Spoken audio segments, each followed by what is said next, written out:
तो लीजिए सुनिए नौका डूबी का चतुर्थ अध्याय। लेखक रविंद्रनाथ टैगोर। अक्षय के चले जाने पर योगेंद्र 2 मंजिले पर गया। देखा ऊपर के कमरे में घनानंद बाबू बैठे नलिनी से बात कर रहे हैं। योगेंद्र को देख घनानंद जरा लज्जित हुए। आज चाय वाले कमरे में उनका स्वाभाविक शांत भाव नष्ट होकर एकाएक क्रोध प्रकट हुआ था। इसका भी उन्हें मन में खेद था। इसी से उन्होंने विशेष उत्कंठा के साथ कहा, आओ आओ योगेंद्र, बैठो। योगेंद्र: बाबूजी, आपने बाहर सभा सोसाइटियों में जाना आना क्या एकदम छोड़ दिया है? दोनों जने दिन रात घर के भीतर ही बैठे रहते हैं, क्या यह सही है? घनानंद: बेटा, मैंने तो इसी तरह घर के कोने में बैठकर जीवन बिता दिया। संयोग ही से तो बाहर जाता हूँ। नलिनी को कहीं बाहर ले जाना भी कठिन हो गया है। नलिनी: बाबूजी, आप मुझे क्यों दोष देते हैं? आप मुझे जहां ले जाना चाहते हैं ले चलिए।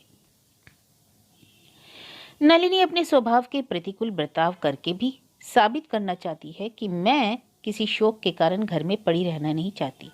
संसार में जो कुछ हो रहा है उन सभी बातों में मुझे उत्कंठा है, उत्साह है। योगेंद्र: बाबूजी, कल एक मीटिंग है, वहां नलिनी को भी ले चलिए। घनानंद बाबू जानते थे कि नलिनी बहुत दिनों से भीड़ भाड़ में जाना पसंद नहीं करती। किसी सभा में प्रवेश करते हुए उसे संकोच होता है। इसी से वे योगेंद्र की बात का कुछ जवाब न देकर नलिनी की ओर देखने लगे। नलिनी सहसा अस्वाभाविक उत्साह दिखाकर बोली, मीटिंग? वहां कौन लेक्चर देगा? कमल नयन बाबू, योगेंद्र ने कहा। घनानंद: कमल नयन? योगेंद्र: उनकी वक्तृता बड़ी चित्ताकर्षक होती है। ऐसा प्रभावशाली व्याख्यान देने वालों की संख्या भारत में बहुत कम है। इनके जीवन का इतिहास सुनने से बड़ा आश्चर्य होता है। ऐसा त्याग, ऐसी दृढ़ता, ऐसी कर्तव्य प्राणायता बहुत ही कम देखने को आती है। ऐसे मनुष्य का दर्शन होना दुर्लभ है। 2 घंटे पूर्व साधारण जनश्रुति के सिवा कमल नयन के संबंध में योगेंद्र कुछ न जानता था। अक्षय के मुख से जो उसने संक्षिप्त वृतांत सुना था उसी को खूब बढ़ चढ़कर कह दिया।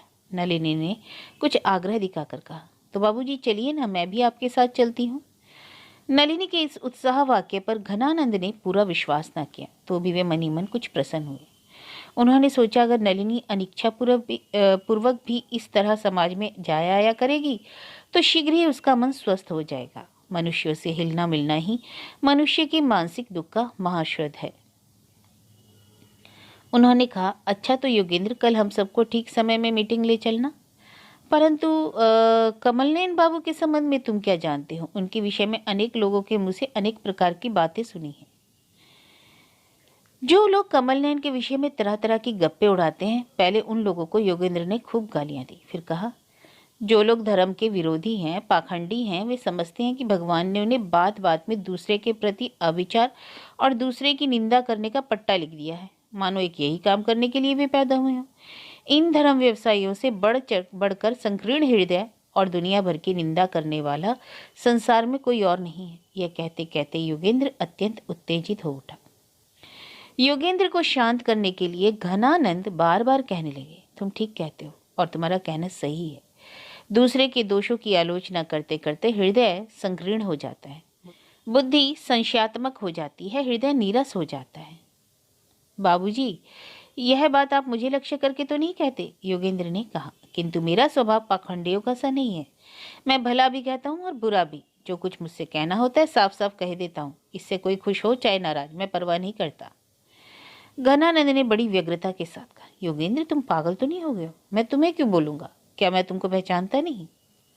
इसके उपरांत योगेंद्र ने कमल नयन की प्रशंसा शुरू कर दी। फिर कहा, माँ को सुखी रखने के लिए कमल नयन बड़ी नियम निष्ठा के साथ काशी सेवन कर रहे हैं, इसलिए वे उनकी निंदा करते हैं जिन्हें आप अनेक लोगों में गिनते हैं। कोई कुछ भी कहे, किंतु मैं तो इसके लिए कमल नयन को सराहता ही हूँ। नलिनी, तुम्हारी क्या राय है? नलिनी, मैं भी तो ठीक समझती हूँ। योगेंद्र, नलिनी अच्छा ही कहेगी, यह मैं जानता था। बाबूजी को सुखी करने के लिए नलिनी कुछ स्वार्थ त्याग करने का अवसर पाकर प्रसन्न होती है, यह भी भली भांति जानता हूँ। घनानंद ने स्नेह भरी दृष्टि से नलिनी की ओर हंसकर देखा। उसने लज्जा से सिर झुका लिया।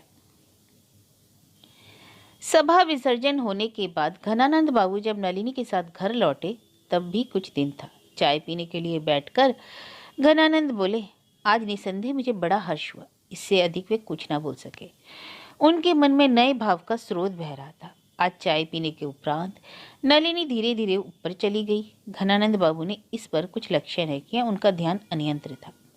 आज की सभा में जिस डॉक्टर की वक्तृता हुई थी वह एक अद्भुत युवा पुरुष है। युवावस्था में भी मानो शैशव काल की निर्मल शोभा उसके मुखमंडल पर छाई थी। उसकी सुकुमारता और प्रसन्नता देखते ही बनती थी और भाषण तो बहुत ही अद्भुत और चमत्कारिक था।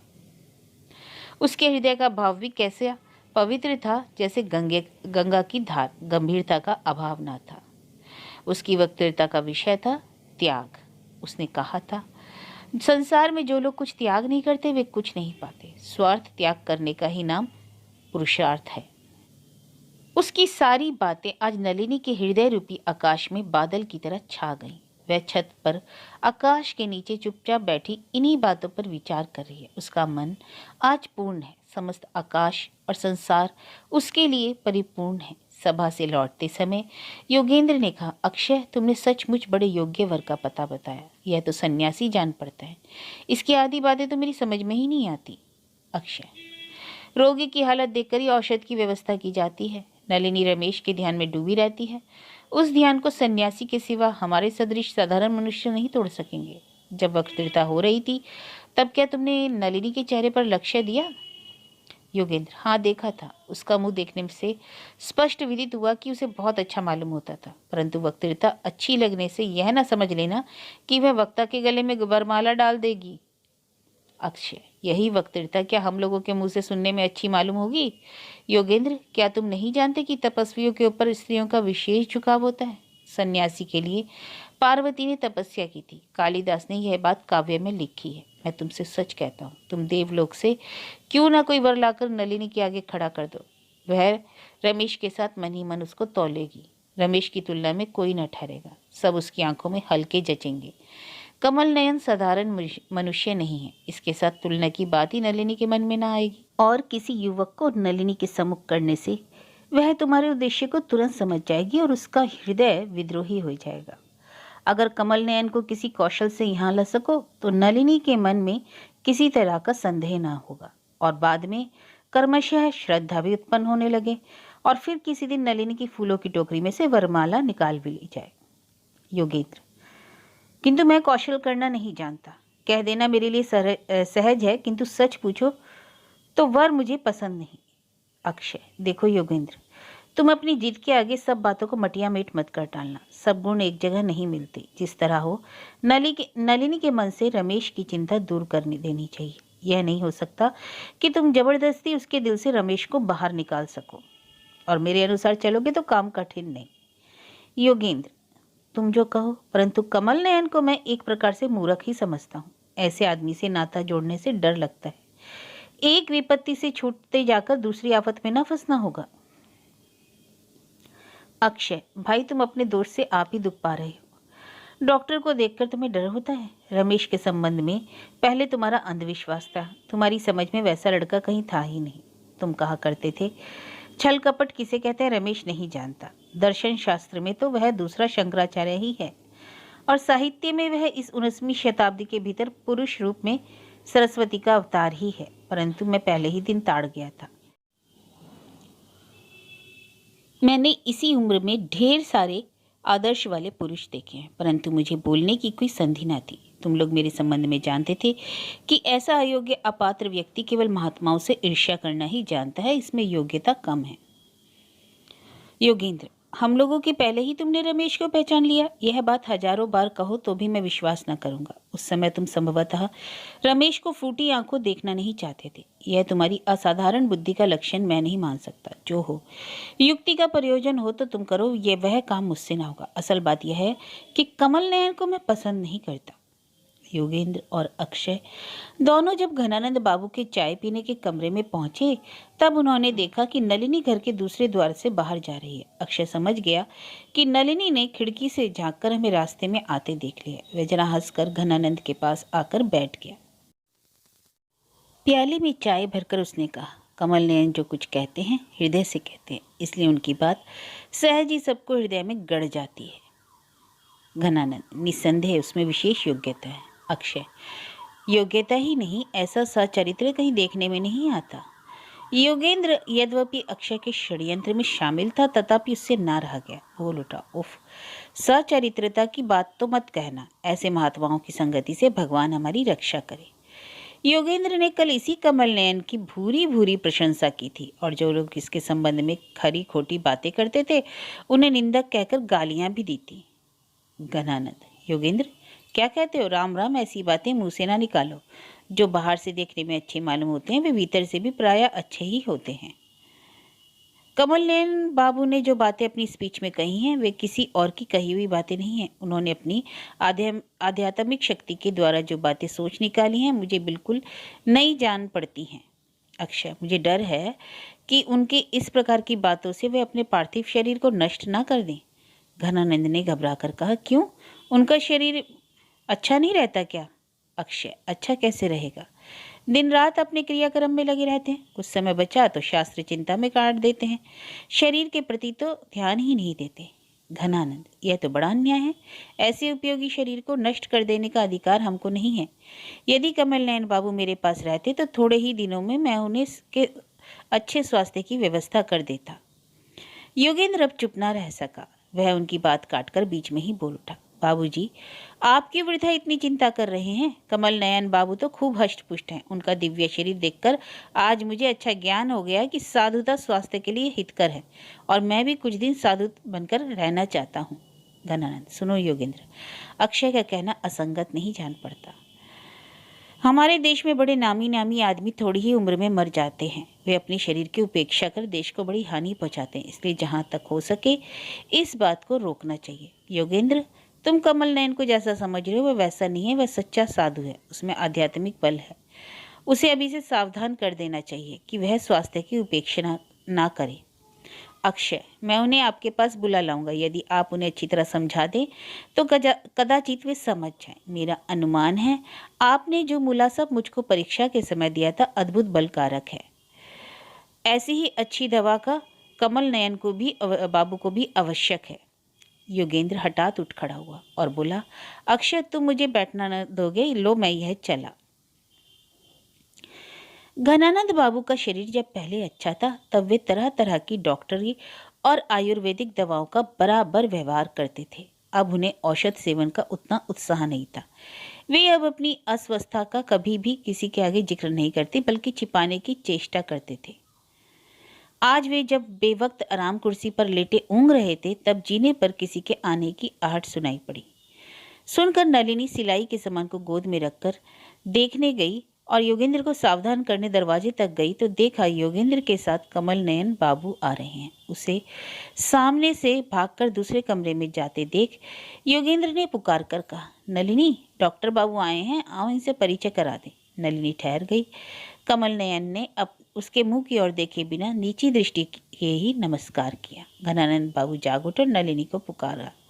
वह उनके पास जाकर धीरे से बोली, कमल नयन बाबू आए हैं। योगेंद्र के साथ कमल नयन को घर में आते देख घनानंद बाबू हड़बड़ाकर उठे और उन्हें आदरपूर्वक आगे से ले आए और उमंग कर बोले, आज मेरा बड़ा सौभाग्य है, आपने मेरे घर को पवित्र कर दिया। अरे नलिनी, तुम कहाँ जाती हो? यहीं बैठो। कमल नयन बाबू, यही है मेरी लड़की नलिनी। हम दोनों उस दिन आपकी वक्तृता सुनने के गए थे। आपने जो कुछ कहा वो हमें बहुत अच्छा लगा। जो हम कभी खो नहीं सकते, जो कुछ हमें मिला है वह यथार्थ में नहीं मिला है, उसी को हम गंवा सकते हैं। इसका अर्थ बड़ा गंभीर है, क्यों नलिनी? वास्तव में किस वस्तु को हमने अपना लिया है और किसको अभी अपनाने को है, इसकी परीक्षा तभी होती है जब वह हमारे साथ नहीं रहती। डॉक्टर बाबू, आपसे मेरा एक अनुरोध है, आप कभी कभी यहाँ आकर आलोचना कर जाया करें तो मेरा बड़ा उपकार हो। हम अब प्रायः कहीं नहीं जाते, संयोग ही से कहीं आना जाना होता है। हम जब भी जावेंगे मुझे और इस लड़की को आप यहीं देखेंगे।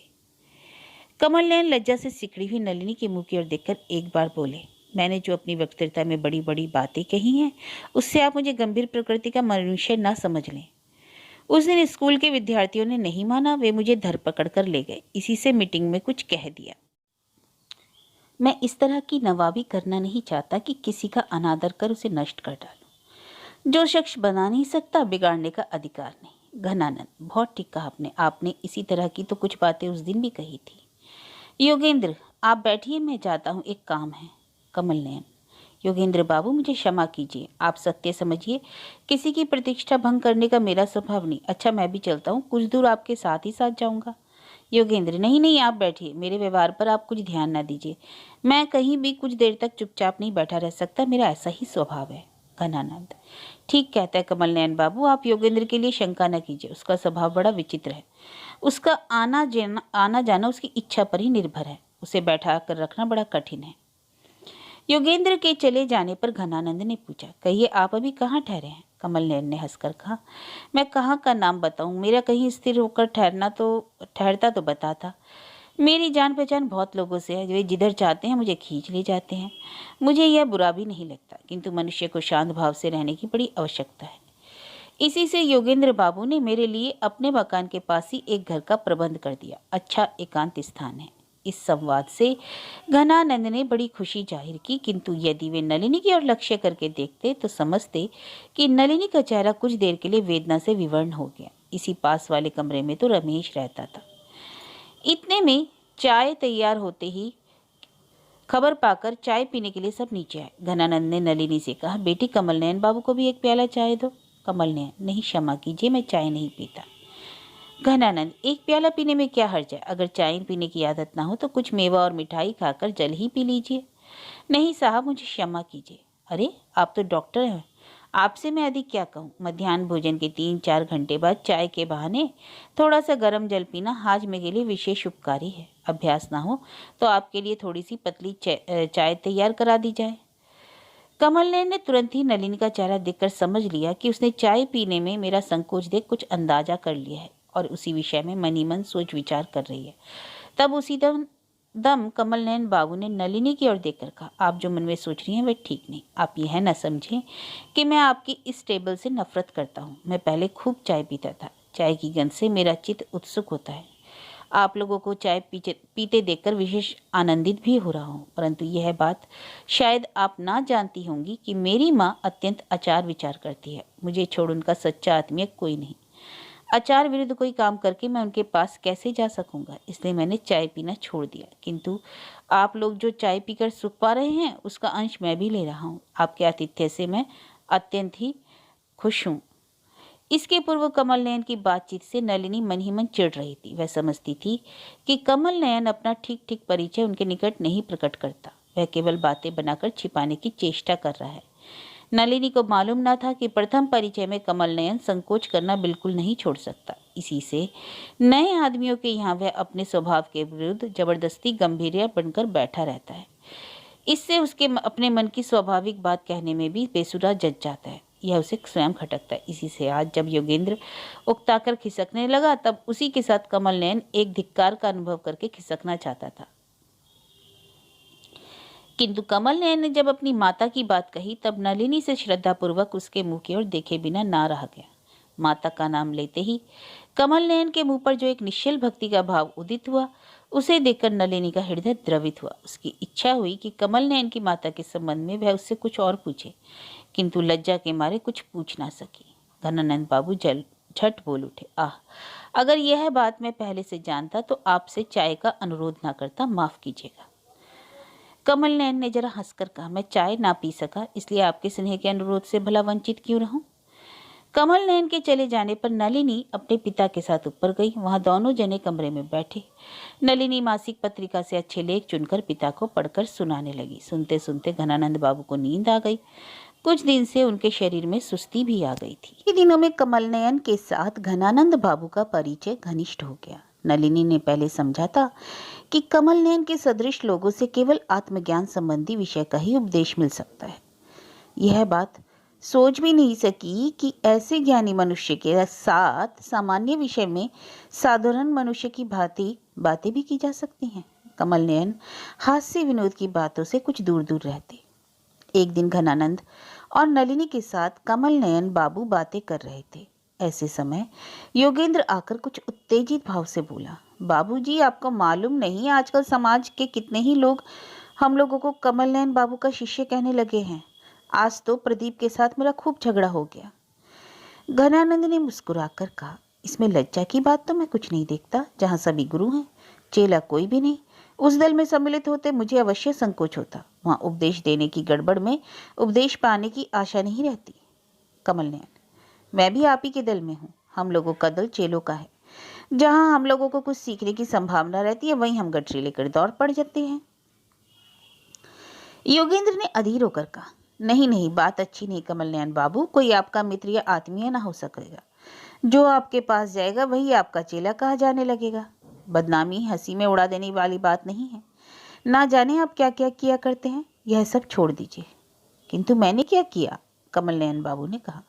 योगेंद्र, सुना है आप प्राणायाम करते हैं, सवेरे सूर्य की ओर घंटों देखा करते हैं, खान पान के संबंध में नाना प्रकार के आचार विचार करते हैं। इस कारण लोगों से आप एक तरह से अलग हो गए हैं। योगेंद्र की इस भद्दी बात ने नलिनी व्यतीत हो गई। कमल नयन ने हंसकर कहा, योगेंद्र बाबू, 10 लोगों में मिलकर ना रहना अवश्य दोष है। मैं नहीं चाहता कि यह दोष मुझ में रहे, किंतु तलवार का क्या सभी अंश म्यान में रहता है? योगेंद्र, कदाचित आपको यह बात मालूम होनी चाहिए कि जिन लोगों ने संसार की उन्नति का संपूर्ण भार अपने ऊपर ले रखा है, वे दूसरों के घर कहाँ क्या होता है इसका बात लगाना भी अपना कर्तव्य समझते हैं। जो खबर उन्हें नहीं मिलती उसे पूर्ण कर लेने की शक्ति भी उनमें है। ऐसा ना हो तो दुनिया में सुधार का काम कैसे चले। हाँ, और एक बात यह है कि 10 लोग जो काम नहीं करते वह छिपकर किया जाए तो भी प्रकट हो जाता है। जो काम सभी करते हैं उस पर कोई दृष्टिपात नहीं करता। आप यही क्यों नहीं देखते? छत पर बैठकर जो आप जब तब न्यास ध्यान करते हैं, वह नलिनी की नजर में भी छिपा नहीं। वह बाबूजी से सब बातें कह रही थी। उसने तो आपको सुधार का भार भी ग्रहण नहीं किया है। नलिनी का मुंह अब लाल हो गया। वह मर्माहत होकर कुछ बोलने को थी कि कमल नयन ने कहा, आप कुछ भी संकोच न करें। अगर आपने छत पर घूमने जाकर सांझ सवेरे मेरा नित्य कृत्य देख ही लिया है तो इसके लिए क्या आपको कोई दोषी बनाएगा? आंख का धर्म है देखना, इसमें तो कोई दोष नहीं। घनानंद, नलिनी आपके नित्य कर्म के विषय में कुछ आपत्ति प्रकट न करके श्रद्धापूर्वक आपकी साधन प्रणाली के संबंध में मुझसे कुछ पूछ रही थी। योगेंद्र, ये मैं नहीं जानता। हम लोग इस संसार में जिस सीधी सादी चाल से चले जा रहे हैं, इसमें किसी तरह की विशेष असुविधा तो नहीं। गुप्त रीति से अद्भुत साधन करके कुछ विशेष लाभ होगा, यह मेरी समझ में नहीं आता। बल्कि उससे तो मन का सामंजस्य भाव नष्ट होता है और लोग झक्की हो जाते हैं। आप मेरी बात से क्रोध ना करें। मैं अत्यंत साधारण मनुष्य हूँ। मैं संसार में मध्यम श्रेणी में हूँ। जो किसी तरह ऊंचे आसन पर जा बैठते हैं, वहां तक हम लोगों की हाजिरी पहुंचाने का एकमात्र उपाय उन्हें ढेला फेंक कर मारना है, और मेरे जैसे असंख्य लोग हैं। कमल नयन, ढेले भी अनेक प्रकार के होते हैं। कोई अलग गिरता है, कोई शरीर को स्पर्श करता है, परंतु उनसे बचने के भी अनेक उपाय हैं। अगर कोई कहे कि यह आदमी पागल है, जो काम ना करना चाहिए वही करता है, लड़कपन करता है, तो कोई हानि नहीं। किंतु जब कहे कि वह गोसाईगिरी करता है, योग साधना करता है, गुरु बनकर चेलों का संग्रह करता फिरता है, तब उस बात को हंसी में उड़ाने के लिए जितनी हंसी की आवश्यकता है उतनी मिलना मुश्किल है। योगेंद्र, मैं फिर भी आपसे विनय करता हूँ, आप मेरी बात का बुरा न माने। आप छत पर जाकर जो जी में आए किया कीजिए। मैं उसमें बाधा देने वाला कौन होता हूँ? मैं तो इतना ही कहता हूँ कि साधारण सीमा के भीतर रहने से कोई बात नहीं रहती। सब लोग जैसे चलते हैं वैसे ही चलना काफी है। नई चाल चलने ही से लोगों की भीड़ उमड़ पड़ती है, चाहे वे गाली दें या भक्ति करें। उससे कुछ आता जाता नहीं, किंतु इस तरह भीड़ में रहकर जीवन बिताने में मजा ही क्या। कमल नयन, योगेंद्र बाबू, आप चले कहाँ? मुझको मेरे घर की छत से नीचे उतारकर बिल्कुल सर्वसाधारण के सामने खड़ा करके भागने से ना बनेगा। आज आपके साथ यथेष्ट वार्तालाप हुआ, अब जरा घुमाऊं। योगेंद्र के चले जाने पर नलिनी सिर झुकाकर टेबल के ढकने की झालर पर अकारण अत्याचार करने लगी। उस समय यदि उसका चेहरा ध्यान से देखा जाता तो उसकी आंखों में अवश्य आंसू भरे मिलते। नलिनी ने प्रतिदिन कमल नयन के साथ बातचीत करते करते अपने हृदय की दीनता देख ली। कमल नयन के मार्ग का अनुसरण करने के लिए वह व्यग्र हो उठी। विपद की मारी बेचारी नलिनी जब बाहर कोई अवलंब ढूंढने पर भी न पाती, तब कमल नयन ने उसके मानो एक नया संसार दिखला दिया। उसका मन कुछ दिनों से ब्रह्मचारिणी की भांति कठोर नियम पालन के लिए उत्सुक था, क्योंकि नियम मन के लिए एक दृढ़ अवलंबन होता है। इसके सिवा शोक सिर्फ मन के भीतर ही रहना नहीं चाहता, वह बाहर भी किसी कृत साधन के बीच अपने को सच्चा जांचने की चेष्टा करता है। नलिनी अब तक यह कुछ ना कर सकी थी। लोग देखकर क्या कहेंगे, इसी लोक लज्जा से उद्वेग को मन के भीतर किसी तरह दबाए चली जाती थी। जब आज उसने कमल नयन के बताए योग साधन के बारे में योग का मार्ग अनुसरण कर बड़ी नियम निष्ठा के साथ निरामिष भोजन किया, तब उसके मन में तृप्ति हुई। एक तरह का शांत भाव उसके चित्त पर छा गया। उसने अपने शयन गृह से चटाई और कारपेट को हटाकर बिछौने को पर्दे की ओट में कर दिया। अब उस कमरे के फर्श को नलिनी अपने हाथ से जल से धोकर साफ करती थी। एक फूल डाली में कुछ फूल रखे रहते थे। वह स्नान करके श्वेत वस्त्र पहनकर उस कमरे में आसन बिछाकर बैठती थी। घर के जंगले और दरवाजे खुले रहते थे, जिनसे वहां बेरोक हवा आती जाती थी और प्रकाश भी आता था। वह उस प्रकाश, आकाश और विशुद्ध वायु के द्वारा अपने अंतःकरण को अभिषिक्त करके ईश्वर का स्मरण करती थी। घनानंद पूर्ण रूप से नलिनी के साथ योग नहीं दे सकते थे, किंतु नियम पालन के द्वारा जो उसके मुंह पर एक प्रकार की प्रसन्नता का चिन्ह उसे देखकर वृद्ध के मन में स्नेह आ जाता। कमल नयन के आने पर नलिनी और घनानंद इसी कमरे में फर्श पर बैठकर परस्पर आलोचना करते। इस पर योगेंद्र एकदम विद्रोही हो गया और कहने लगा, यह क्या हो रहा है? तुम लोगों ने मिलजुल कर उपासना के द्वारा घर को भयंकर रूप से पवित्र बना दिया। मेरे सदृश मनुष्य के यहाँ पैर रखने के लिए भी जगह नहीं। इसके पहले योगेंद्र की आक्षेप भरी बातों से नलिनी का हृदय क्रोध से भर जाता था, किंतु अब घनानंद बाबू उसकी बात से बीच बीच में बिगड़ बैठते, किंतु कमल नयन के साथ नलिनी केवल शांत भाव से हंसती रहती। एक दिन नलिनी प्रातः स्नान के अनंतर उपासना करके अपने उसी एकांत गृह में खिड़की के सामने चुपचाप बैठी थी। इसी समय घनानंद बाबू कमल नयन को लिए एकाएक आए। उस समय नलिनी के हृदय में पूर्ण रूप से शांति छाई हुई थी। उसने पहले कमल नयन को साष्टांग प्रणाम करके पिता को प्रणाम किया और उन दोनों के चरण की धूल अपने मस्तक से लगाई। कमल नयन बाबू सकुचा गए। घनानंद ने कहा, आप संकोच न करें, नलिनी ने अपना कर्तव्य किया है। और दिन कमल नयन इतने सवेरे यहाँ नहीं आते थे। इसी से नलिनी ने बड़ी उत्कंठा के साथ उनके मुंह की ओर देखा। कमल ने, मेरी माता का शरीर कुछ अधिक अस्वस्थ होने की खबर काशी से आई है, इसलिए आज सांझ की ट्रेन से काशी जाना चाहता हूँ। दिन ही में यहाँ के सब काम कर डालना चाहिए, यही सोचकर आज सवेरे ही आपसे मिलने आया हूँ। घनानंद, मैं अभी आपसे और क्या कहूँ। आपकी माता बीमार है, ईश्वर उन्हें शीघ्र अच्छा करे। इन्हीं कुछ दिनों में आपके सत्संग से हमें जो लाभ हुआ है, इस ऋण का परिशोध कर हमसे किसी भी समय में ना हो सकेगा। कमल नयन, ये आपकी उदारता है। सच पूछिए तो आप लोगों ने जो मेरा उपकार किया है वह मैं भी ना भूलूंगा। पड़ोसी के साथ जैसा कुछ यत्न करना चाहिए वह तो आपने किया ही है। इसके सिवा जिन गंभीर बातों पर मैं इतने दिन मन ही मन विचार किया करता था, उन्हें आपने अपनी श्रद्धा के द्वारा उत्तेजित कर दिया। मेरी भावना और साधना आपके जीवन का अवलंब करने से मेरे लिए पहले से कहीं बढ़कर आश्रय स्थल हो गई है। अन्य मनुष्य के हृदय की सहयोगिता से सार्थकता की प्राप्ति कितनी सहज हो जाती है, यह मैं खूब समझ गया। घनानंद, मैंने अचंभा देखा। हमें किसी चीज की बड़ी आवश्यकता थी, किंतु यह ना मालूम था कि जरूरत है किस चीज की। ठीक इसी समय आप ना जाने कहाँ से आ गए। आप ना आते, आपसे भेंट ना होती तो हमारी ना जाने क्या दशा होती। आपको पाकर हम सचमुच कृतार्थ हुए। हम घर से बाहर बहुत ही कम निकलते हैं, जन समाज में भी अधिक आते जाते नहीं, और सभा में जाना तो हमें पसंद ही नहीं। हम जाएं तो नलिनी भी को भी ले जाना बड़ा कठिन हो जाता है। पर उस दिन आश्चर्य है, आपसे क्या कहूँ, योगेंद्र के मुंह से सुना और आपकी वक्तृता हमने बहुत ही उत्साह के साथ सुनी और हम लोग वहां गए। ऐसी घटना कभी नहीं हुई। इसी से आप समझेंगे कि हम लोगों को आपकी जरूरत है, नहीं तो ऐसा नहीं होता। कमल नयन, आप भी स्मरण रखिए कि आपको छोड़ मैंने अपने जीवन का गूढ़ रहस्य किसी से भी नहीं कहा। सत्य को प्रकट कर लेना ही सत्य के संबंध में चरम शिक्षा है। नलिनी इन दोनों का वार्तालाप चुपचाप सुन रही थी और जंगले की रात जो फर्श पर धूप आ रही थी उसको देख रही थी। कमल नयन जब जाने को उद्यत हुए तो नलिनी ने कहा, ऐसा कीजिएगा जिसमें आपकी माता के आरोग्य होने का समाचार हम लोगों को भी मालूम हो।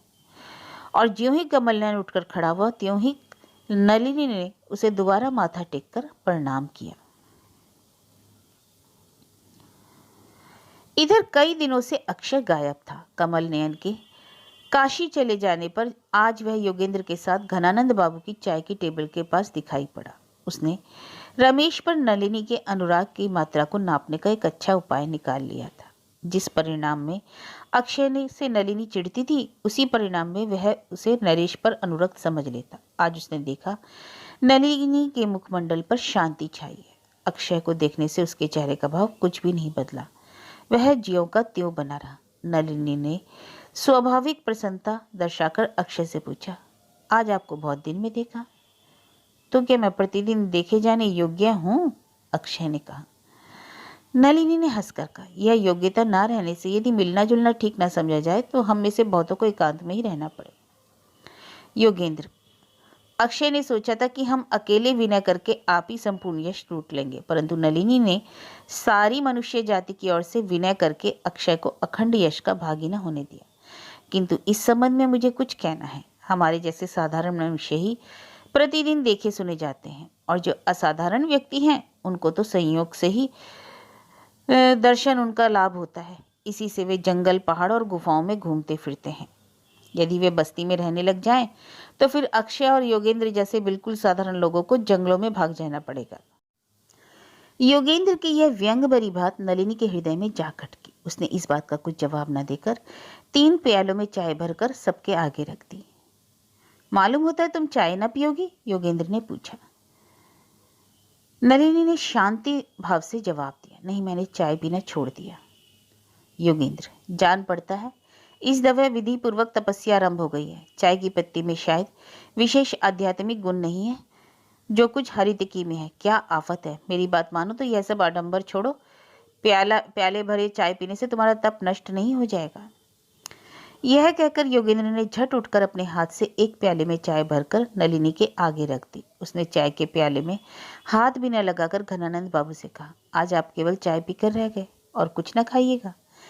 घनानंद बाबू का हाथ और स्वर कांपने लगा। उन्होंने कहा, बेटी, मैं सच कहता हूँ, मुझे इस टेबल पर अब कुछ खाना पीना अच्छा नहीं लगता। योगेंद्र की बातें मैं देर से चुपचाप सुनने की चेष्टा कर रहा हूँ, कुछ बोलने का साहस नहीं होता। क्या जाने इस बुढ़ापे में मुझसे क्या निकल जाए जिसके लिए पछताना पड़े।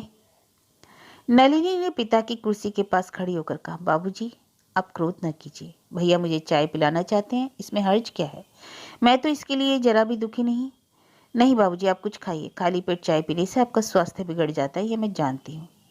यह कहकर नलिनी ने आहार्य सामग्री का पात्र उनके सामने खिसका कर रख दिया। घनानंद धीरे धीरे खाने लगे। नलिनी फिर अपनी कुर्सी पर आकर बैठी और योगेंद्र की दी हुई चाय पीने को उद्यत हुई। अक्षय ने झटपट उठकर कहा, माफ कीजिए, यह प्याला मुझे दे दीजिए, मेरा प्याला खाली हो गया। योगेंद्र ने तुनक कर नलिनी के हाथ से चाय का प्याला ले लिया और घनानंद से कहा, मुझसे बड़ा अपराध हुआ, क्षमा कीजिए। घनानंद कुछ उत्तर न दे सके। उनकी आंखों से में आंसू भर आए और जो देखते ही देखते टपक पड़े। अक्षय को लेकर योगेंद्र धीरे धीरे वहां से चला गया। घनानंद बाबू जलपान करके उठे और नलिनी का हाथ पकड़कर थरथराते पैरों से ऊपर के कमरे में गए। उसी दिन कुछ रात बीते उनके पेट में शूल का सा दर्द होने लगा। वृद्ध बेचारे दर्द के मारे छटपटाने लगे। डॉक्टर बुलाया गया। उसने परीक्षा करके कहा, इनका पित्ताशय बिगड़ गया, अभी रोग प्रबल नहीं हुआ है। इसी समय ये पश्चिम के किसी स्वास्थ्यकर स्थान में जाकर बरस 6 महीने रहे तो स्वास्थ्य ठीक हो जाएगा। दर्द हटने और डॉक्टर के चले जाने पर घनानंद ने नलिनी से कहा, चलो बेटी, ना हो तो कुछ दिन हम काशी में ही रहें। नलिनी ने उनके कहने से पहले ही इस बात को सोचा था। कमल नयन के चले जाने से वह अपने साधन संबंध में दुर्बलता का अनुभव करने लगी थी। कमल नयन के रहने से उसको पूजा पाठ में बड़ा सहारा मिलता था। कमल नयन के मुंह पर जो स्थिर निष्ठा और शांति सहित प्रसन्नता का भाव झलकता था, वही नलिनी के विश्वास को सदा विकसित किए रहता। उसकी अनुपस्थिति में नलिनी का उत्साह कुछ मंद सा हो गया था। इसी से आज वह दिन भर कमल नयन के बतलाए हुए सारे अनुष्ठानों का बड़ा जोर लगाकर और कुछ अधिक परिणाम में पालन करती रही, किंतु उससे थक जाने पर ऐसी निराश हो गई कि आंसुओं को रोक न सकी। और चाय की टेबल पर वह बड़ी मुस्तैदी से आतिथ्य करती रही सही, किंतु उसके हृदय पर एक पत्थर सा रखा था। अब फिर उस पर पुरानी स्मृति की वेदना से दुगने वेग ने हमला कर दिया। उसका मन मानो फिर गृह विहीन, आश्रयहीन की तरह विकलित होने लगा। इसी से जब उसने काशी जाने की बात सुनी तो बोली, हाँ बाबूजी, चलिए। दूसरे दिन जाने की कुछ तैयारी करते देख योगेंद्र ने पूछा, यह क्या हो रहा है? घनानंद, हम पश्चिम जाना चाहते हैं। पश्चिम में कहाँ? घूमते फिरते किसी जगह को पसंद करके कुछ दिन टिक जाएंगे। योगेंद्र से एकदम काशी।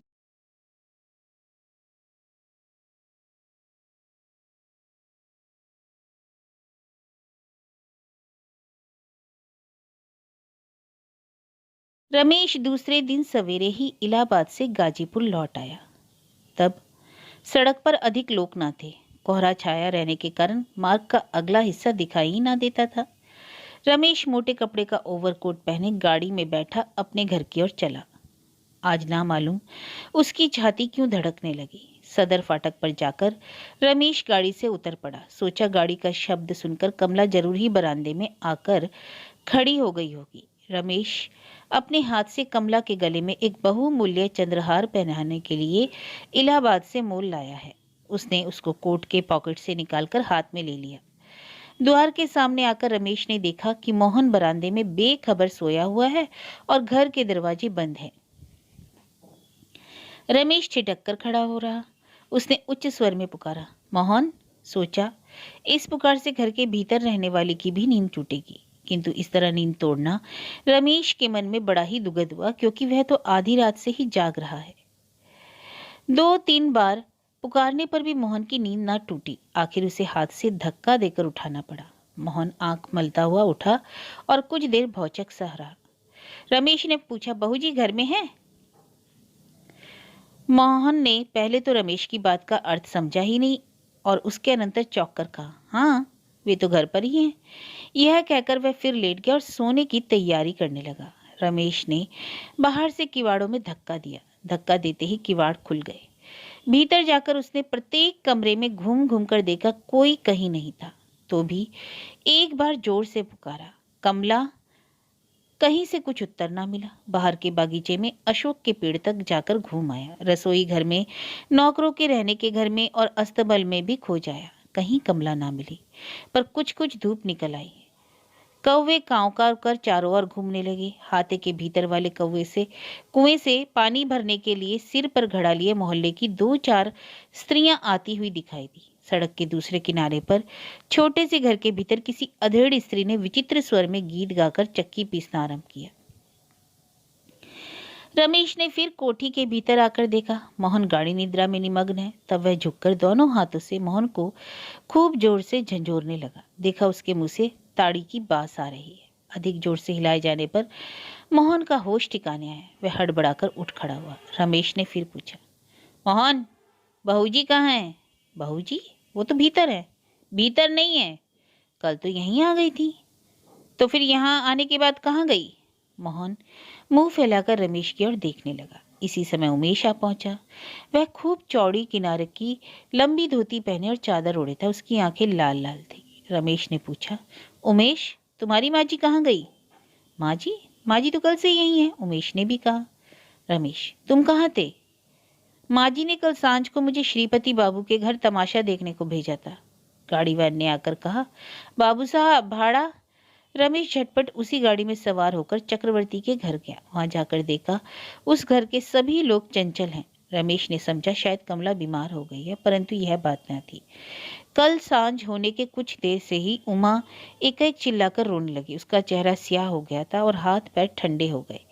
यह देख सब लोग डर गए। उसकी दवाई के लिए घर के सब लोग हैरान थे। रात भर सभी जागते रहे। रमेश ने सोचा शायद उमा की बीमारी की खबर सुनकर कल जरूर कमला यहाँ आई होगी। उसने विपिन से कहा, जान पड़ता है इसी से कमला उमा के कारण बड़ी बेचैन हो गई है।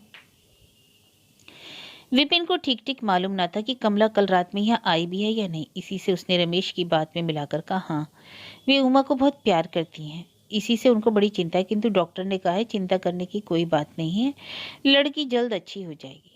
जो हो। रमेश का प्रफुल्लित मुंह कल्पना के पूर्ण उच्छ्वास में रुकावट आ जाने से विकल हो गया। वह सोचने लगा, हम दोनों के मिलन में कोई देवी रुकावट है। इसी समय रमेश की नई कोठी से उमेश भी यहाँ पहुंचा। वह बेरोक भीतर आता जाता था।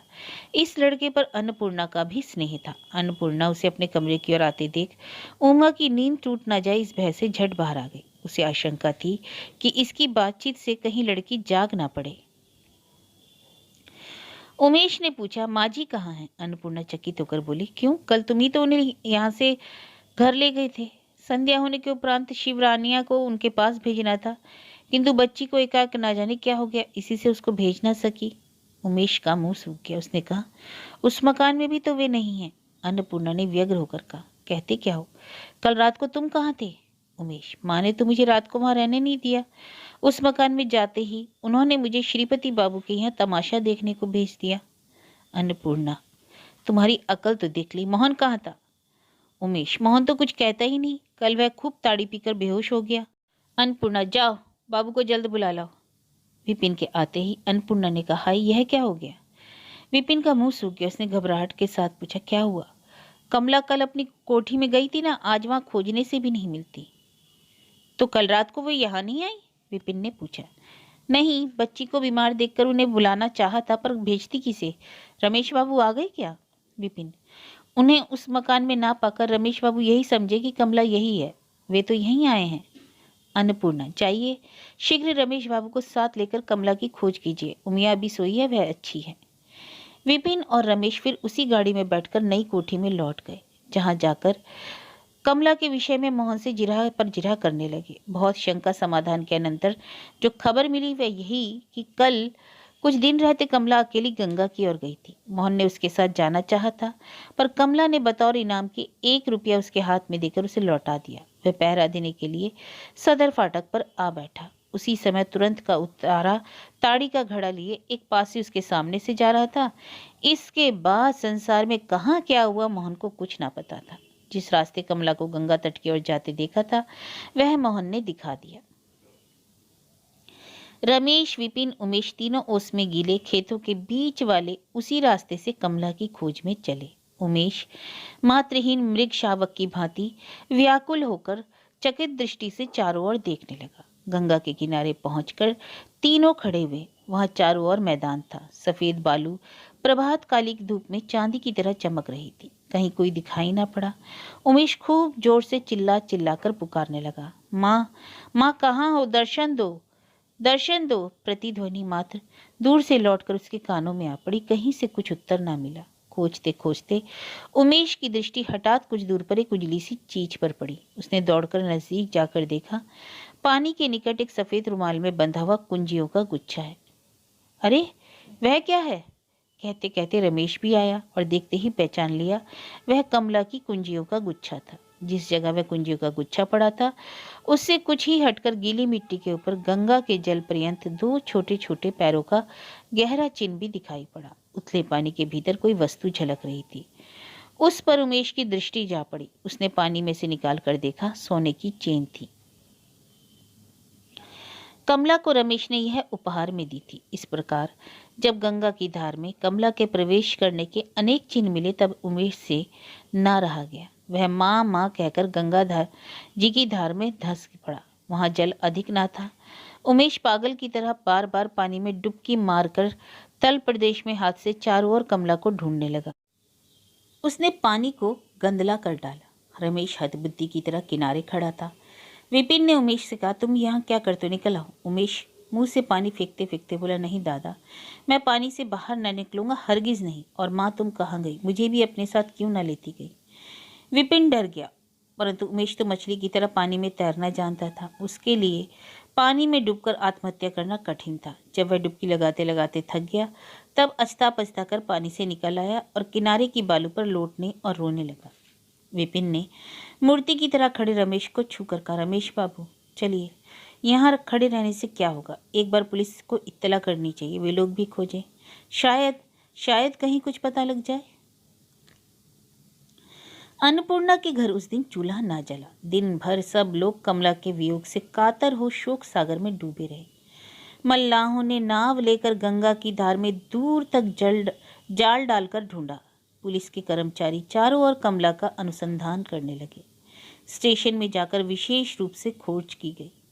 कमला के सदृश रंग, रूप और अवस्था वाली कोई रमणी रात की गाड़ी से कहीं तो नहीं गई थी। उसी दिन दोपहर के बाद चक्रवर्ती आ गए। कई दिनों से कमला का व्यवहार और आद्योपंत वृतांत सुनकर उन्होंने निश्चय किया कि कमला ने गंगा जी में डूबकर आत्महत्या कर ली। शिवरानिया ने कहा, इसी से कल रात में बच्ची इस तरह रोने लगी जैसे उसे किसी तरह की हवा लग गई हो। उसकी झाड़ फूंक करा लेनी चाहिए। रमेश बेचारा मारे सोच के अधमरा हो गया। उसके मन का सब मनोरथ मन में ही रह गया। वह सिर पर हाथ रखकर कमला के संबंध की बातें मन ही मन सोचकर व्याकुल हो गया। एक दिन यह कमला गंगा की धार से बाहर निकलकर मेरे पास आई थी और फिर इसी गंगा की धार में ही पूजा के पवित्र फूल की बातें अंतर्निहित हो गई। जब सूर्यास्त हुआ तब रमेश फिर उसी और गंगा के किनारे आया जहां उसे कुंजियों का गुच्छा पड़ा मिला था। वहां खड़ा होकर वह उसी के पैरों के चिन्ह को टकटकी बांधकर देखने लगा। इसके बाद जूता उतारकर उसने धोती को घुटने से ऊपर चढ़ा लिया। फिर वह कुछ पानी के भीतर बैठा और डब्बे से सोने का चंद्रहार निकालकर गंगा की धार में फेंक दिया। रमेश गाजीपुर से अब किधर को गया, यह खबर चक्रवर्ती के घर वालों को भी ना लगी। अब रमेश के पास कोई काम न रहा। उसके मन में बार बार यह तरंग उठने लगी कि इस जीवन में अब मैं कोई काम ना करूंगा, कोई स्थिर होकर न रहूंगा, यूं ही घूमता फिरूंगा। मन में उसे नलिनी की याद ना आती थी, ऐसा नहीं, आती जरूर थी, परंतु उसने उसे चित्त से हटा दिया। उसने अपने मन में कहा, मेरे जीवन में जिस दारुण घटना ने आघात किया है उससे मैं हमेशा के लिए संसार में अयोग्य बन गया हूँ। गाज गिरने से झुलसा हुआ पेड़ बाग के बीच में रहने की आशा क्यों करे। रमेश अब एक जगह स्थिर न रह सका। वह देश भ्रमण की इच्छा से निकल पड़ा। किसी स्थान में अधिक दिन ना ठहरा। उसने नाव पर सवार होकर काशी के घाटों की और दिल्ली के कुतुब मीनार पर चढ़कर शहर की शोभा देखी। फिर आगरा जाकर चांदनी रात में ताजमहल देखा। इसके बाद अमृतसर में गुरु दरबार देखकर राजपुताने की ओर गया। वहां आबू पहाड़ की चोटी पर जो प्राचीन मंदिर है उसे देखा। इसी तरह उसने घूम फिरकर कई प्रदेश देखे, पर शांति उसको कहीं ना मिली। भ्रमण से थके हुए इस युवक का अंतःकरण अब घर के लिए हाहाकार करने लगा। उसके मन में एक शांतिमय घर की पुरानी याद और एक संभव पर घर की सुखमय कल्पना आघात कर रही है। आखिर जब उसका जी देशाटन से उचट गया तब वह लंबी सांस ले कलकत्ते का टिकट लेकर रेलगाड़ी में सवार हुआ। कलकत्ते पहुंचकर रमेश कोलूटोले की उस गली के भीतर प्रवेश न कर सका। वहां जाकर वह ना जाने क्या देखेगा सुनेगा। इस चिंता ने उधर जाने से उसे रोक कर रखा। उसके मन में केवल यही एक आशंका होने लगी कि वहां बड़ा भारी परिवर्तन हो गया है। एक दिन वह उस गली के मोड़ तक जाकर लौट आया। दूसरे दिन सांझ को रमेश जबरदस्ती अपने को खींचकर नलिनी के मकान के सामने ले गया। देखा घर के सभी दरवाजे और खिड़कियां बंद हैं, भीतर कोई है ऐसा भी लक्षण ना दिखाई पड़ा। मकान की निगरानी के लिए रामधन दरबान जरूर होगा, यह सोचकर उसने रामधन को पुकारा और बार बार फाटक पर धक्का दिया, पर कहीं कुछ उत्तर ना मिला। चंद्रमोहन नाम का एक पड़ोसी अपने घर के बाहर बैठकर तंबाकू पी रहा था। उसने स्वर पहचान कर कहा, कौन? रमेश बाबू, कहिए सब कुशल मंगल। इस मकान में अब कोई नहीं रहता। रमेश, क्यों, कहाँ गए ये लोग? चंद्रमोहन, यह तो मैं ठीक ठीक नहीं कह सकता, पर इतना जानता हूँ कि कहीं पश्चिम में गए हैं। रमेश, कौन कौन गया है? चंद्रमोहन, घनानंद बाबू और उनकी लड़की। रमेश, आप ठीक जानते हैं ना, उनके साथ और तो कोई नहीं गया? चंद्रमोहन, जी हाँ, जाते समय भी मैंने उन्हें देखा था, बातचीत की थी। तब रमेश ने अधीर होकर कहा, मैंने एक आदमी से सुना कि कमल नयन नाम का कोई आदमी उनके साथ है। चंद्रमोहन, यह बात आपसे किसी ने झूठ कही है। कमल नयन बाबू इसी मकान में जिसमें पहले आप रहते थे कई दिनों तक थे। इन लोगों के जाने के 2-4 दिन पहले ही वे काशी चले गए थे।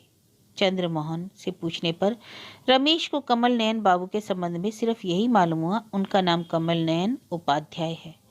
वे पहले रंगपुर में डॉक्टरी करते थे, अब माँ के साथ कुछ दिनों से काशी में रहते हैं। रमेश ने जरा ठहर कर पूछा, आप जानते हैं आजकल योगेंद्र कहाँ हैं? चंद्रमोहन, नवद्वीप के एक जमींदार के द्वारा स्थापित हाई स्कूल के हेडमास्टर के पद पर नियुक्त होकर योगेंद्र विष्णुपुर गए हैं।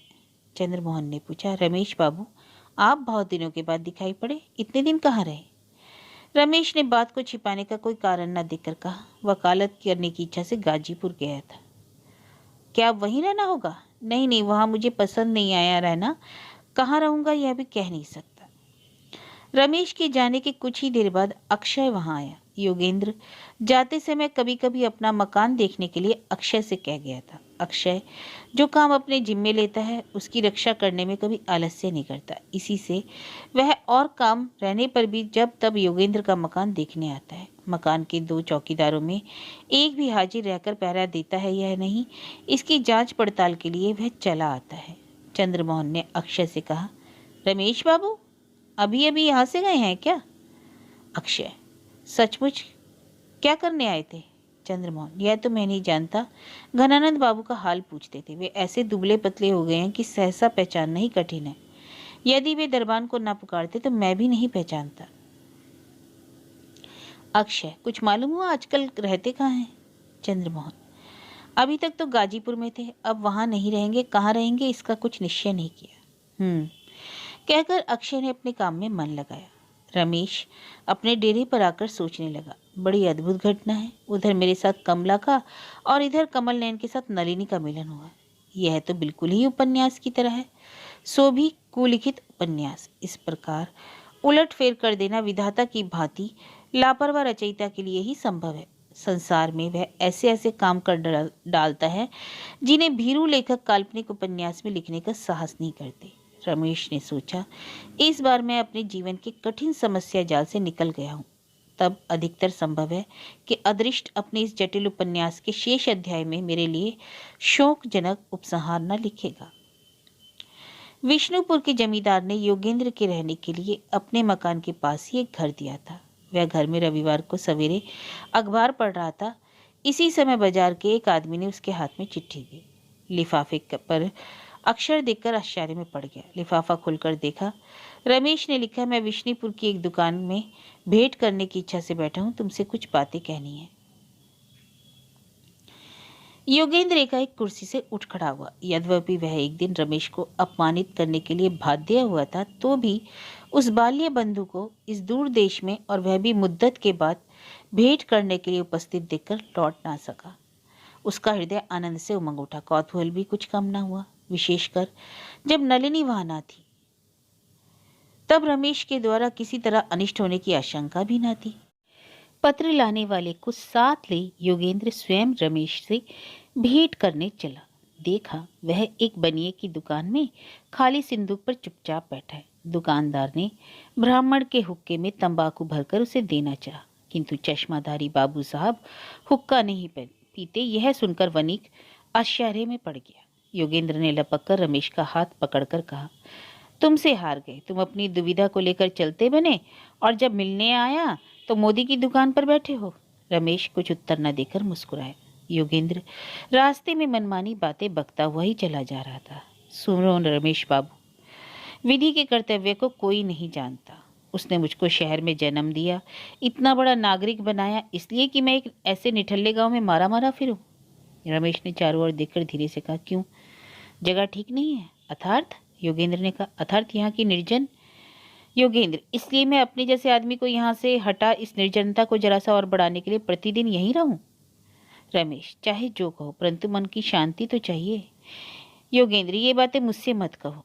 कई दिनों से ऐसी शांति लेकर मेरे नाकों दम हो रहा है। मैं अपने भर इस शांति को भंग करने के लिए त्रुटि नहीं करता। थोड़े ही समय में मेरी सेक्रेटरी के साथ हाथापाई की भी नौबत आ गई। जमींदार महाशय को मेरे स्वभाव का परिचय मिल गया है। वे मेरे द्वारा अंग्रेजी अखबारों में अपना गुणगान कराना चाहते हैं, किंतु मैं दबाव में पड़कर कोई कार्य नहीं करना चाहता हूँ। यहाँ के साहब मुझे बहुत चाहते हैं, इसी भय से जमींदार महाशय मुझे हटा नहीं सकते, नहीं तो वे कब का मुझे यहाँ से भगा देते। और मैं जिस दिन गैजेट में दिखूंगा या ज्वाइंट की बदली होती है, उसी दिन समझूंगा मेरी यहाँ की हेडमास्टर से भी इतिश्री हुई। सच पूछो तो यहाँ कोई भी मेरा हित चिंतक नहीं है। एक यही कुत्ता टाम मेरा दोस्त है। योगेंद्र के वास स्थान में आकर रमेश एक कुर्सी पर बैठ गया। योगेंद्र ने कहा, नहीं, अब बैठने ना दूंगा। मैं जानता हूँ कि तुम्हें प्रातः स्नान का बड़ा रोग है, इससे तुम पहले निपटा लो, तब तक मैं देगची आग पर चढ़ाता हूँ। आज अतिथि की कृपा से दूसरी बार चाय पीने का सौभाग्य प्राप्त होगा। इस प्रकार बातचीत, आहार, विश्राम में सारा दिन बीत गया। रमेश जो बात करने के लिए आया था वह कहने का अवकाश योगेंद्र ने दिन भर में एक बार भी न दिया। संध्या के अनंतर भोजन करके दोनों दो आराम कुर्सियों पर बैठे। कुछ दूर पर गीदड़ों के बोलने का शब्द सुनाई दिया। रमेश ने कहा, योगेंद्र, जानते हो मैं यहाँ तुमसे क्या कहने आया हूँ। एक दिन तुमने मुझसे जो प्रश्न किया था, उस प्रश्न का उत्तर तब उपयुक्त समय ना था। अब उत्तर देने में कोई बाधा नहीं।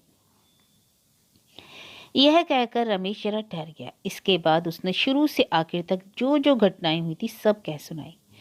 बीच बीच में उसका स्वर रुका और गला कांपने लगा। दो एक जगह 1-2 मिनट के लिए रुका भी। योगेंद्र ने चुपचाप ध्यानपूर्वक रमेश की सब बातें सुन ली। जब रमेश कह चुका तब योगेंद्र ने एक ठंडी सांस लेकर कहा, ये बातें यदि तुम उस दिन कहते तो मैं विश्वास न करता। रमेश, विश्वास करने का जो कारण तब था वही अब भी है। उसके लिए तुमसे मेरी यही प्रार्थना है कि अब एक बार तुमको उस गांव में जाना होगा जहां मेरा विवाह हुआ था। उसके बाद मैं तुमको वहां से कमला के मामा के घर भी ले जाऊंगा। योगेंद्र, मैं कहीं ना जाऊंगा। मैं इसी आराम कुर्सी पर अटल भाव से बैठा बैठा तुम्हारी सब बातों पर अक्षरक्ष विश्वास करूंगा। मैंने कभी तुम्हारे कथन पर अविश्वास नहीं किया। देवयोग से केवल एक बार तुम पर संदेह जरूर उत्पन्न हुआ था, उसके लिए मैं क्षमा प्रार्थी हूँ। यह कहकर योगेंद्र आराम कुर्सी से उठकर रमेश के सामने पहुंचा। रमेश भी झट खड़ा हो गया। योगेंद्र अब नलिनी के विषय में भी सब बातें बताने लगा कि इसी से नलिनी के लिए मुझे ज्यादा डर है। जब मैंने देखा कि उसने चाय पीना छोड़ दिया है, वह मछली मांस भी नहीं खाती, आक्षेप की कोई बात सुनकर उसकी आंखों में पहले की तरह आंसू नहीं आ जाते, बल्कि वह मुस्कुराकर चुप ही रहती है, तब मैंने समझा यह लक्षण अच्छा नहीं। जो हो, अब तुम्हारी सहायता से उसका उद्धार करने में मुझे कुछ भी विलम्ब न लगेगा। यह मैं बखूबी जानता हूँ, इसलिए तैयार रहो। हम तुम दोनों उस सन्यासी पर हमला करने चलेंगे। रमेश ने हंसकर कहा, यद्यपि मैं वीर पुरुष नहीं कहा गया, तथापि तुम्हारे साथ चलने को प्रस्तुत हूँ। अच्छा, तो आने दो मेरे बड़े दिन की छुट्टी। रमेश, उसमें तो अभी देर है। तब तक मैं अकेला अग्रसर हूँ तो क्या हर्ज है। योगेंद्र, नहीं नहीं, यह ना होगा। तुम दोनों का विवाह संबंध मैंने ही तोड़ा था, इसलिए मैं अपने हाथ से उसका प्रतिकार करूंगा। तुम जो आगे जाकर मेरे इस शुभ कार्य का भाग हरण करोगे, यह मैं ना होने दूंगा। छुट्टी के लिए तो अब 10 दिन ही तो बाकी हैं। रमेश, तो मैं इस अरसे में एक बार। योगेंद्र, नहीं नहीं, मैं बातें सुनना नहीं चाहता। 10 दिन तुमको मेरे यहाँ ही रहना होगा। यहाँ कलह मचाने वाले जो लोग थे, उन सबों को मैंने एक एक कर हटा दिया। अब गपशप करके मन बहलाने के लिए एक मित्र की आवश्यकता है। ऐसे अवसर पर मैं तुमको छोड़ नहीं सकता। इतने दिनों से यहाँ संध्या समय गीदड़ों का ही शब्द सुनाई पड़ता था। इसी से अब तुम्हारा कंठ स्वर भी मुझे वीणा से बढ़कर प्रिय मालूम होता है। मेरी दशा शोचनीय है। चंद्रमोहन से रमेश की खबर पाकर अक्षय के मन में अनेक विचारों का उदय हुआ। वह सोचने लगा, क्या मामला है, कुछ मालूम नहीं होता। रमेश गाजीपुर में वकालत करता था और इतने दिन तक बिल्कुल गुप्त बना रहा।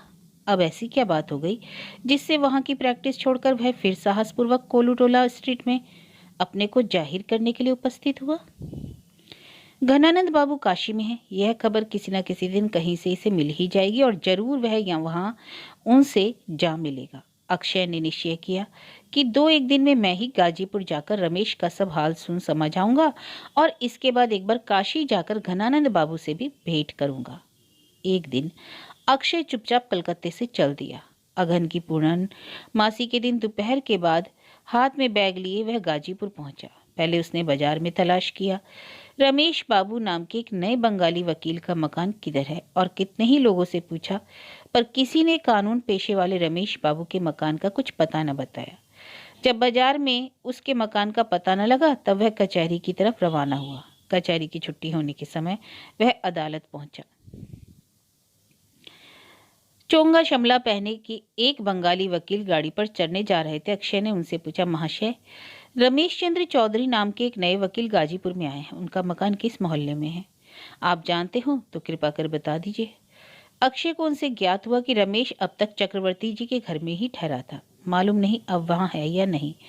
उसकी स्त्री कुछ दिनों से लापता है, कहीं गंगा जी में डूबकर मर न गई हो। अक्षय वहां से सीधा चक्रवर्ती जी के घर की ओर चला। वह मनी मन सोचता जाता कि अब रमेश की चाल का पता लगता जाता है। स्त्री मर ही गई, अब वह निसंकोच भाव से नलिनी के पास जाकर अपनी सत्यता प्रमाणित करने की चेष्टा करेगा कि किसी समय भी मेरे पत्नी ना थी। नलिनी की जो हालत है उससे अधिकतर संभव है कि वह रमेश की बात पर कभी अविश्वास न करेगी।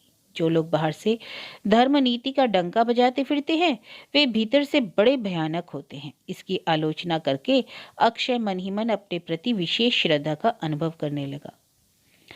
चक्रवर्ती जी के पास जाकर अक्षय ने जब रमेश और कमला की बात पूछी तो चक्रवर्ती जी का शोक उमड़ आया। उनकी आंखों से झरझर आंसू गिरने लगे। उन्होंने कहा, जब आप रमेश बाबू के घनिष्ठ मित्र हैं, तब आप मेरी धर्म स्वरूपा कमला को आत्मीय की तरह जानते रहे होंगे। मैं यह कहता हूँ कि कुछ ही दिनों में की मुलाकात से मैं नहीं जानता कि वह मेरी बेटी नहीं है। क्या कहूँ, 2 दिन के लिए ममता करके मेरे हृदय में सदा के लिए तीव्र वेदना देकर वह इस दुनिया से चल बसेगी, यह ना जानता था। अक्षय ने उदास मुंह बनाकर कहा, ऐसी घटना क्यों कर हुई समझ नहीं आता। जान पड़ता है रमेश कमला के साथ अच्छा व्यवहार न करता था। चक्रवर्ती, आप बुरा ना मानिए, आपके रमेश को मैं आज तक न पहचान सका। यूं तो बाहर से वह बड़ा ही सज्जन है, किंतु उसके मन में क्या बातें भरी हैं, क्या सोचता है, क्या करता है, कुछ समझ नहीं आया। कमला सी सुशीला स्त्री को वह क्या समझकर अनादर करता था, यह मैं आज तक न जान सका। कमला बड़ी ही सती लक्ष्मी थी। मेरी लड़की के साथ उसका सगी बहन से भी बढ़कर स्नेह हो गया। तब भी उसने अपने स्वामी के विरुद्ध एक बात ना कही। मेरी लड़की बीच बीच में समझ जाती थी कि कमला के मन में बड़ा कष्ट हो रहा है, किंतु आखिरी दिन तक वह कमला के मुंह से उसके कष्ट की कोई बात ना सुन सकी। ऐसी स्त्री कितना असहनीय कष्ट सहने पर ऐसा काम कर सकती है, इसे आप स्वयं समझ लें। यह बात याद आने से भी कलेजा फटता है। और फिर मैं ऐसा भाग्य का छोटा निकला कि तब इलाहाबाद चला गया था, नहीं तो बहू जी को क्या मुझे छोड़कर जा सकती थी। दूसरे दिन सवेरे अक्षय चक्रवर्ती को साथ ले रमेश का घर देखता हुआ गंगा के उस स्थान को देख आया। घर लौटकर उसने चक्रवर्ती से कहा, देखिए महाशय, कमला ने गंगा में डूबकर आत्महत्या कर ली है। इस बात को आप लोग जितना सच समझते हैं उतना मैं नहीं। चक्रवर्ती, तो आप क्या समझते हैं?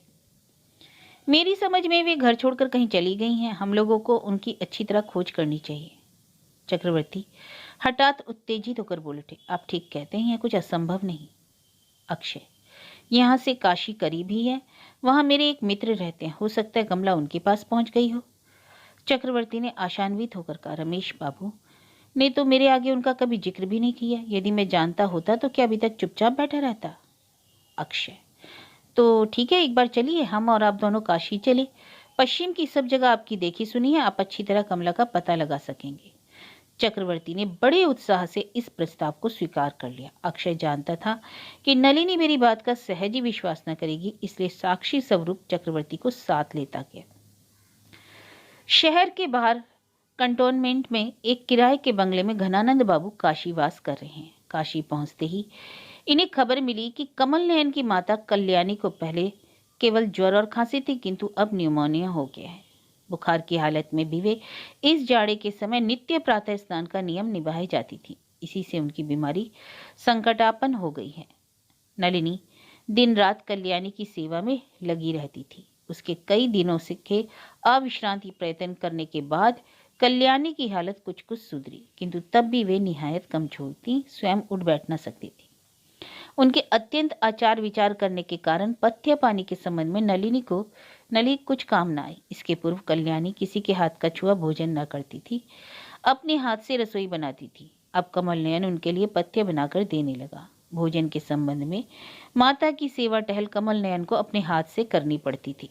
इससे दुगीन होकर कल्याणी जब तब कहने लगती, हाय मैं क्यों जी गई, मेरी मिट्टी उड़ जाती तो अच्छा होता। जान पड़ता विश्वेश्वर ने तुम लोगों को कष्ट देने के लिए ही मुझे बचा लिया। कल्याणी अपने आप तो कठोर आचार विचार से रहती थी, परंतु वे यह न चाहती थी कि कोई वस्तु उनके समीप बेतरतीब रखी जाए। घर की सजावट पर उनकी दृष्टि विशेष रूप से रहती। यह बात नलिनी ने कमल नयन बाबू के मुंह से सुनी थी। इस कारण वह बड़े यत्न से कल्याणी के चारों ओर साफ सुथरा रखती थी और घर द्वार की सजावट पर भी विशेष ध्यान रखती थी।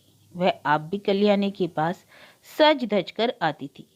वह अपने बंगले की फुलवारी से प्रतिदिन फूल तोड़कर लाती और कल्याणी की रोगशैया के पास उन फूलों को भांति भांति से सजा देती। कमल नयन माता की सेवा के लिए एक दासी रखने की कई बार चेष्टा की, परंतु इनकी मां ने दासी से सेवा कराना अस्वीकार किया। चौका बर्तन करने और बाजार से सौदा वगैरह लाने के लिए टहलू और टहलूनी अवश्य थी, किंतु वे खास कर अपनी सेवा के लिए अलग नौकरानी रखना फिजूल समझती थी। जिस गोपाल की मां ने बचपन में उन्हें पाला पोसा था, वह जब से मर गई तब से वे कठिन रोग के समय भी किसी दासी को पंखा झलने या हाथ पांव छूने नहीं देती। उनका स्वभाव बड़ा ही कोमल था। वे छोटे छोटे सुंदर बच्चों को बहुत प्यार करती थी।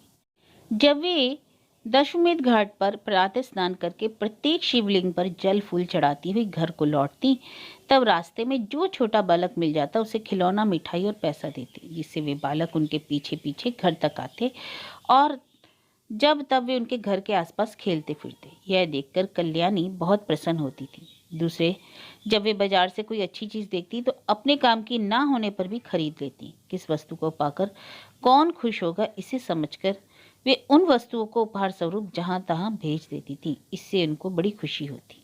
कभी कभी उनके दूर के नातेदार भी इस तरह का कोई उपहार डाक द्वारा पाकर चकित होते। उनके पास एक आबनूस की लकड़ी का संदूक था। उसी में वे अपने पसंद की अनावश्यक चीजें और रेशमी कपड़े रखती थी। उन्होंने मन में ठीक कर रखा था कि जब नई बहू घर में आएगी तब ये वस्तुएं उसे दूंगी। उन्होंने अपनी पोतहू के स्वरूप की मन ही मन कल्पना कर रखी थी। जब वे आंखें मूंदती तो उन्हें मालूम होता मानो उनकी परम सुंदरी नई पोतहू उनके घर को अपनी रूप राशि से उज्जवल कर रही है। वे उसे अपने हाथ से सिंगारती, भूषण वसन पहनाती।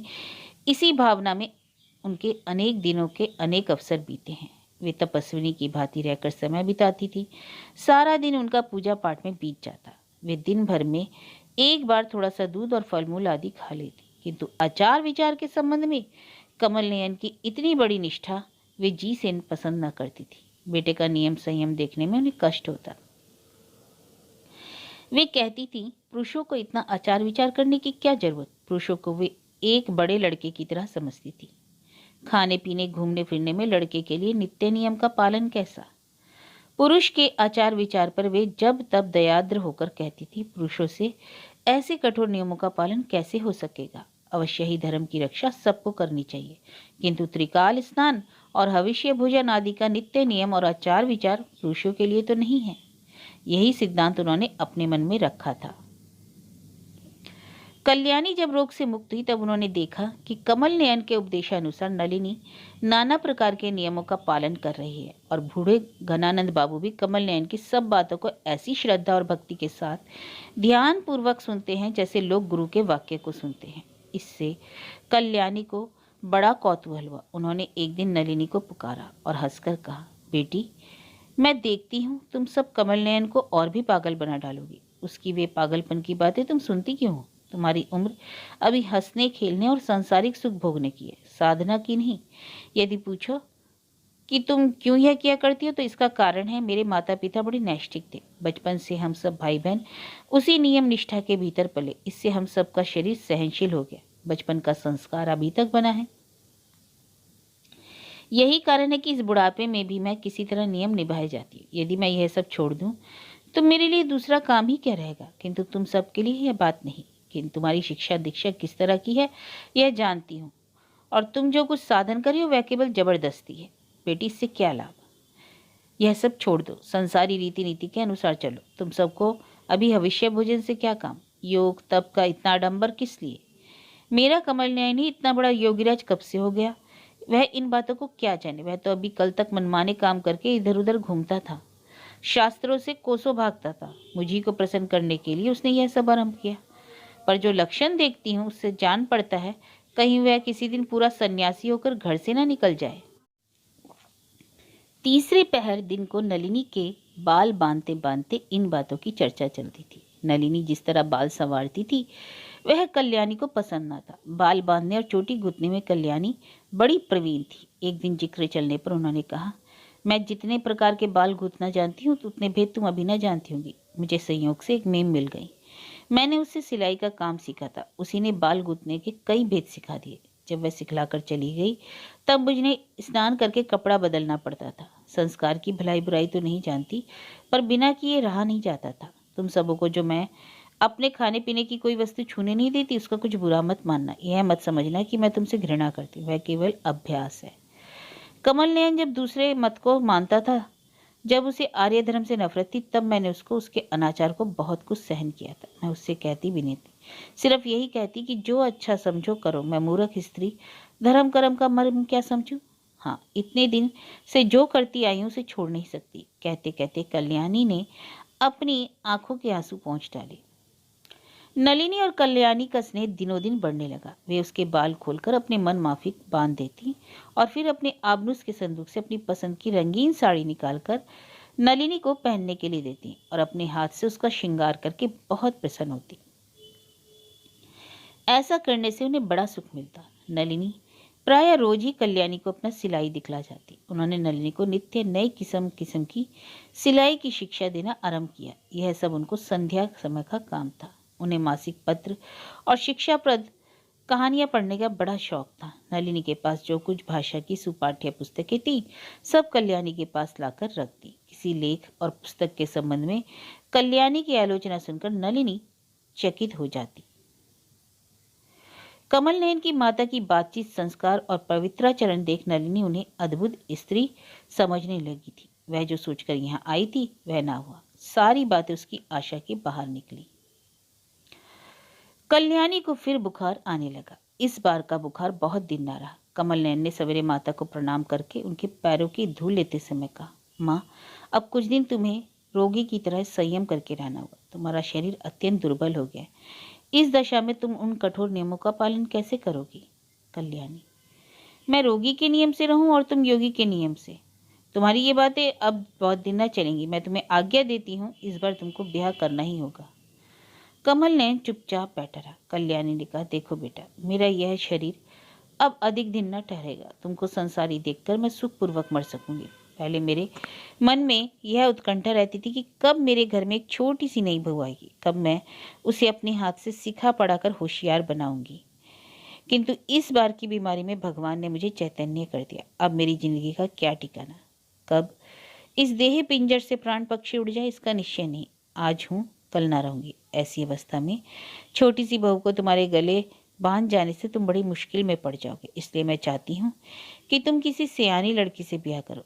ज्वर के बेग में जब मैं इन बातों को सोचती थी, तब इसी सोच विचार में मुझे रात भर नींद ना आती थी। तुम्हारी दुल्हन को कब घर में लाऊंगी, जब तक मेरा यह मनोरथ पूरा ना होगा तब तक मेरी चित्त में शांति ना मिलेगी। शायद इसी काम के लिए मैं जीवित हूँ। कमल ने, तो तुम्हारी इच्छा अनुसार चल सके ऐसी लड़की कहाँ मिलेगी? कल्याणी, यह मैं ठीक करके तुमसे कहूंगी, इसके लिए चिंता ना करो। अब तक कल्याणी कभी घनानंद बाबू के सामने न हुई। सांझ होने के पूर्व नित्य नियम अनुसार घनानंद बाबू घूमते घूमते जब कमल नयन बाबू के घर आए, तब कल्याणी ने उन्हें अंदर बुला भेजा। उनसे कहा, आपकी लड़की बड़ी सुशीला है, उस पर मेरा अनुराग बढ़ गया है। मेरे कमल नयन को तो आप जानते ही हैं, उसमें किसी तरह का कोई दोष नहीं। डॉक्टरी में भी उसने अच्छा नाम हासिल किया है। आपको अपनी लड़की के लिए ढूंढने से भी क्या ऐसा उत्तम वर मिल जाएगा? घनानंद ने अत्यंत उल्लसित होकर कहा, इस बात की आशा करने का भी मेरे मन में साहस ना था। यदि कमल नयन के साथ मेरी लड़की का ब्याह हो तो इससे बढ़कर मेरा सौभाग्य और क्या हो सकता है। लेकिन क्या वे? कल्याणी, उसे कोई उजरना होगा। वह आजकल के लड़कों की तरह नहीं है। वह मेरी बात मानता है, कभी टालेगा नहीं, और इस पे दबाव डालने की भी कोई बात नहीं। कौन ऐसा होगा जो आपकी लड़की को पसंद ना करे?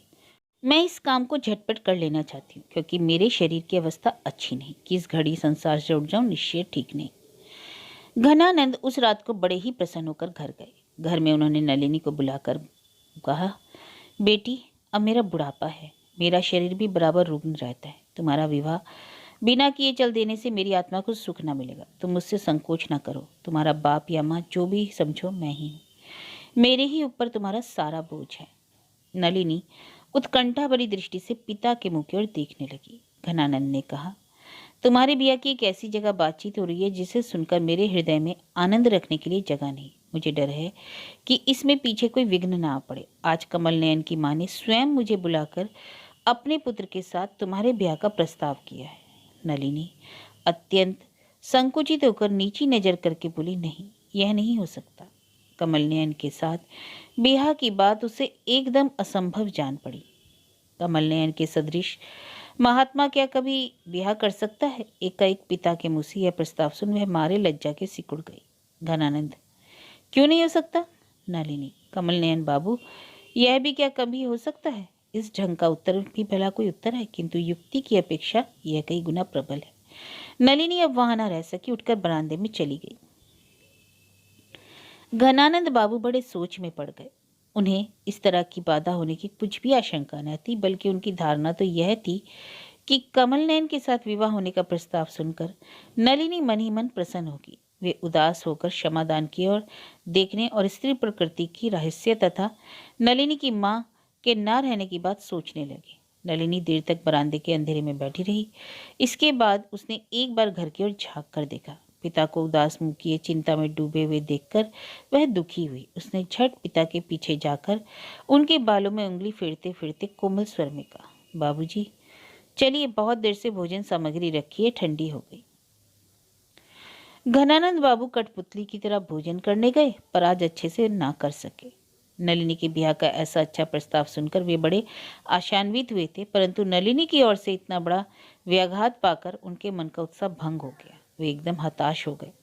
नलिनी की बात सोचते सोचते एकाएक उनके मन में यह प्रश्न उठा, तो क्या वे यह रमेश को अब तक भूली नहीं है?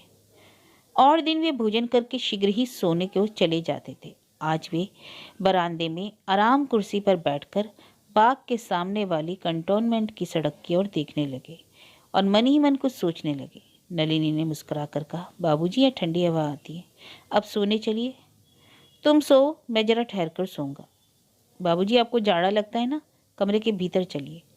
घनानंद उठे और चुपचाप कमरे में जाकर सो गए।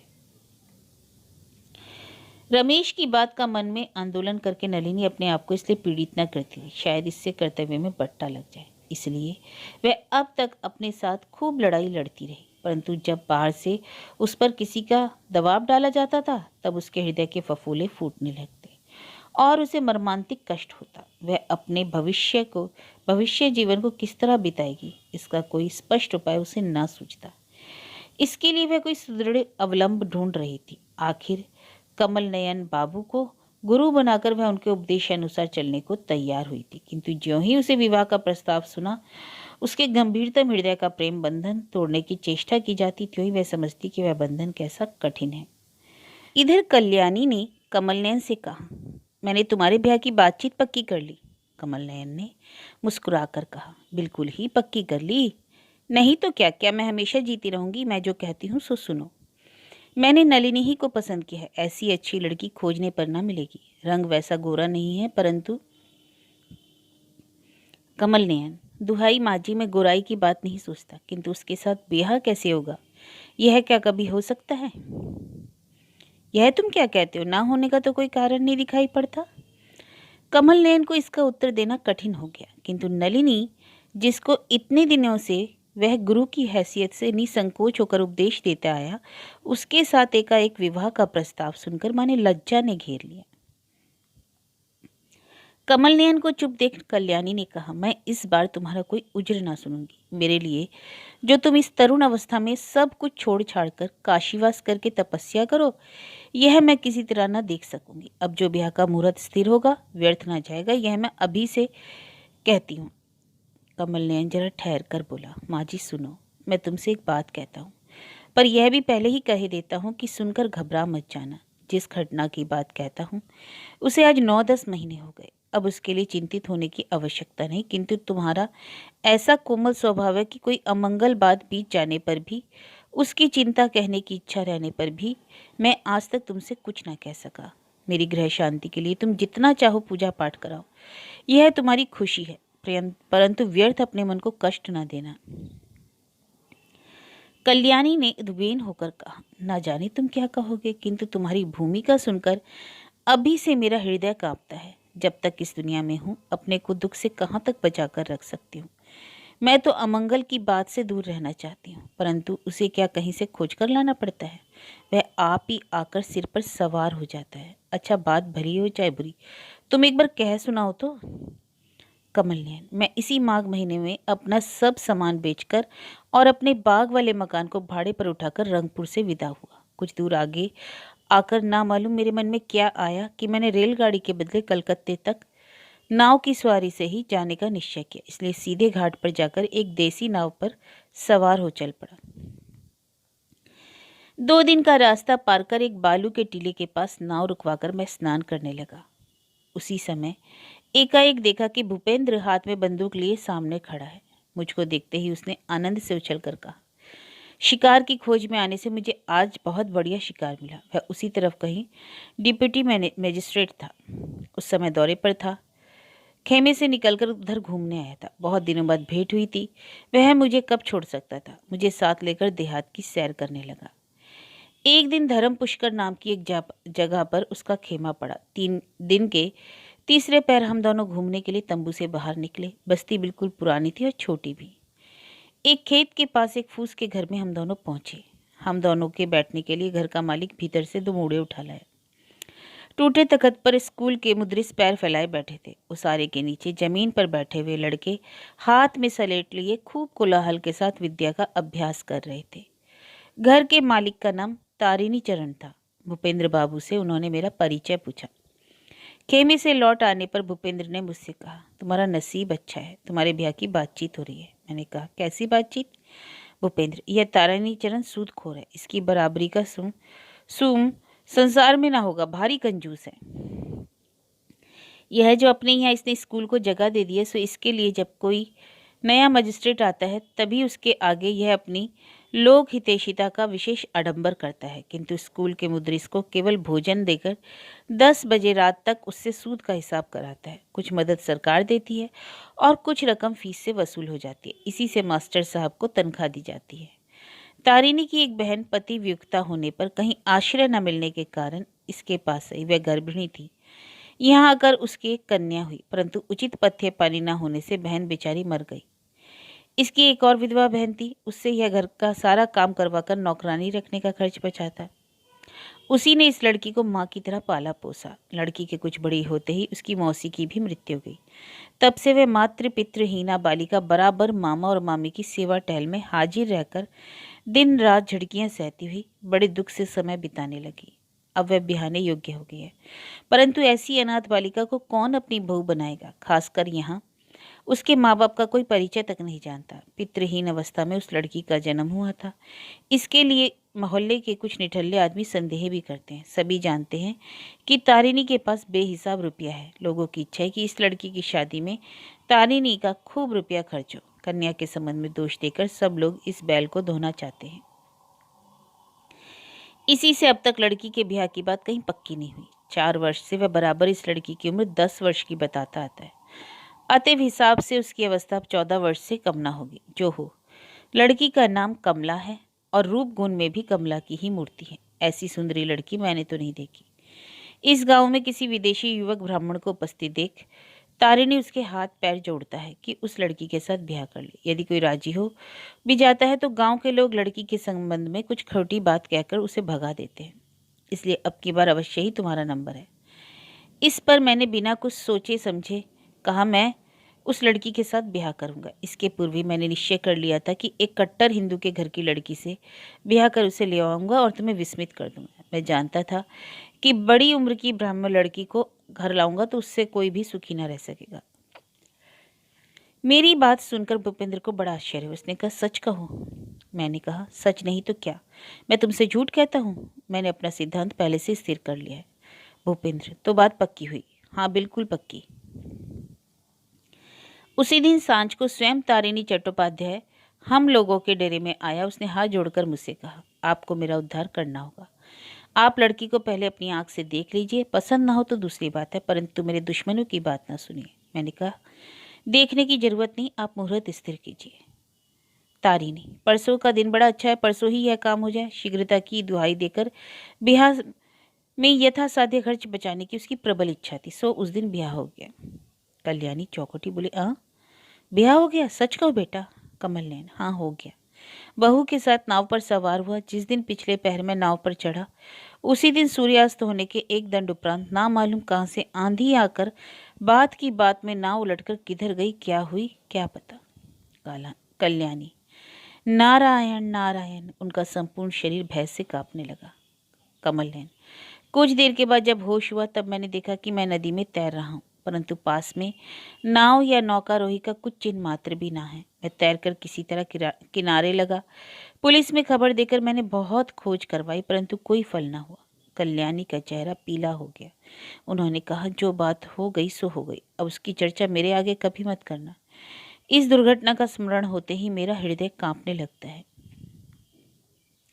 कमल नयन, यह बात मैं आपसे कभी न कहता, परंतु विवाह के लिए आप बार बार जिद करती हैं, इसी से कहना पड़ा।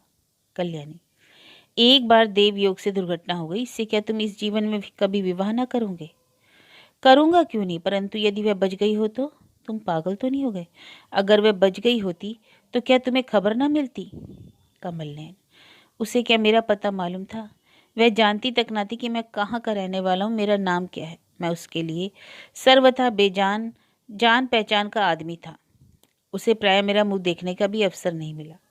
काशी आकर मैंने तारिणी चटर्जी को एक पत्र लिखा था। उत्तर में जो उनकी चिट्ठी आई उससे ज्ञात हुआ कि उन्हें भी कमला की कुछ खबर मालूम नहीं। कल्याणी, तो फिर? मैंने यही निश्चय किया कि पूरे 1 वर्ष तक उसकी राह देखकर तब समझूंगा कि वह संसार में नहीं है। कल्याणी, सभी बातों में तुम यूं ही अरसा कर देते हो। 1 वर्ष तक रास्ता देखने की क्या जरूरत?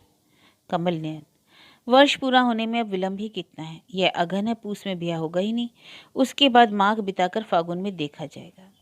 कल्याणी, अच्छी बात है, लड़की यही ठीक रही। मैंने नलिनी के पिता को वचन दे दिया है। कमल नयन, मनुष्य केवल वचन दे सकता है, परंतु उसको पूरा करने का भार ईश्वर के हाथ में है। उनकी जो इच्छा होगी वही होगा। बेटा, तुम्हारा यह वृत्तांत सुनकर अब भी मेरा शरीर कांपता है।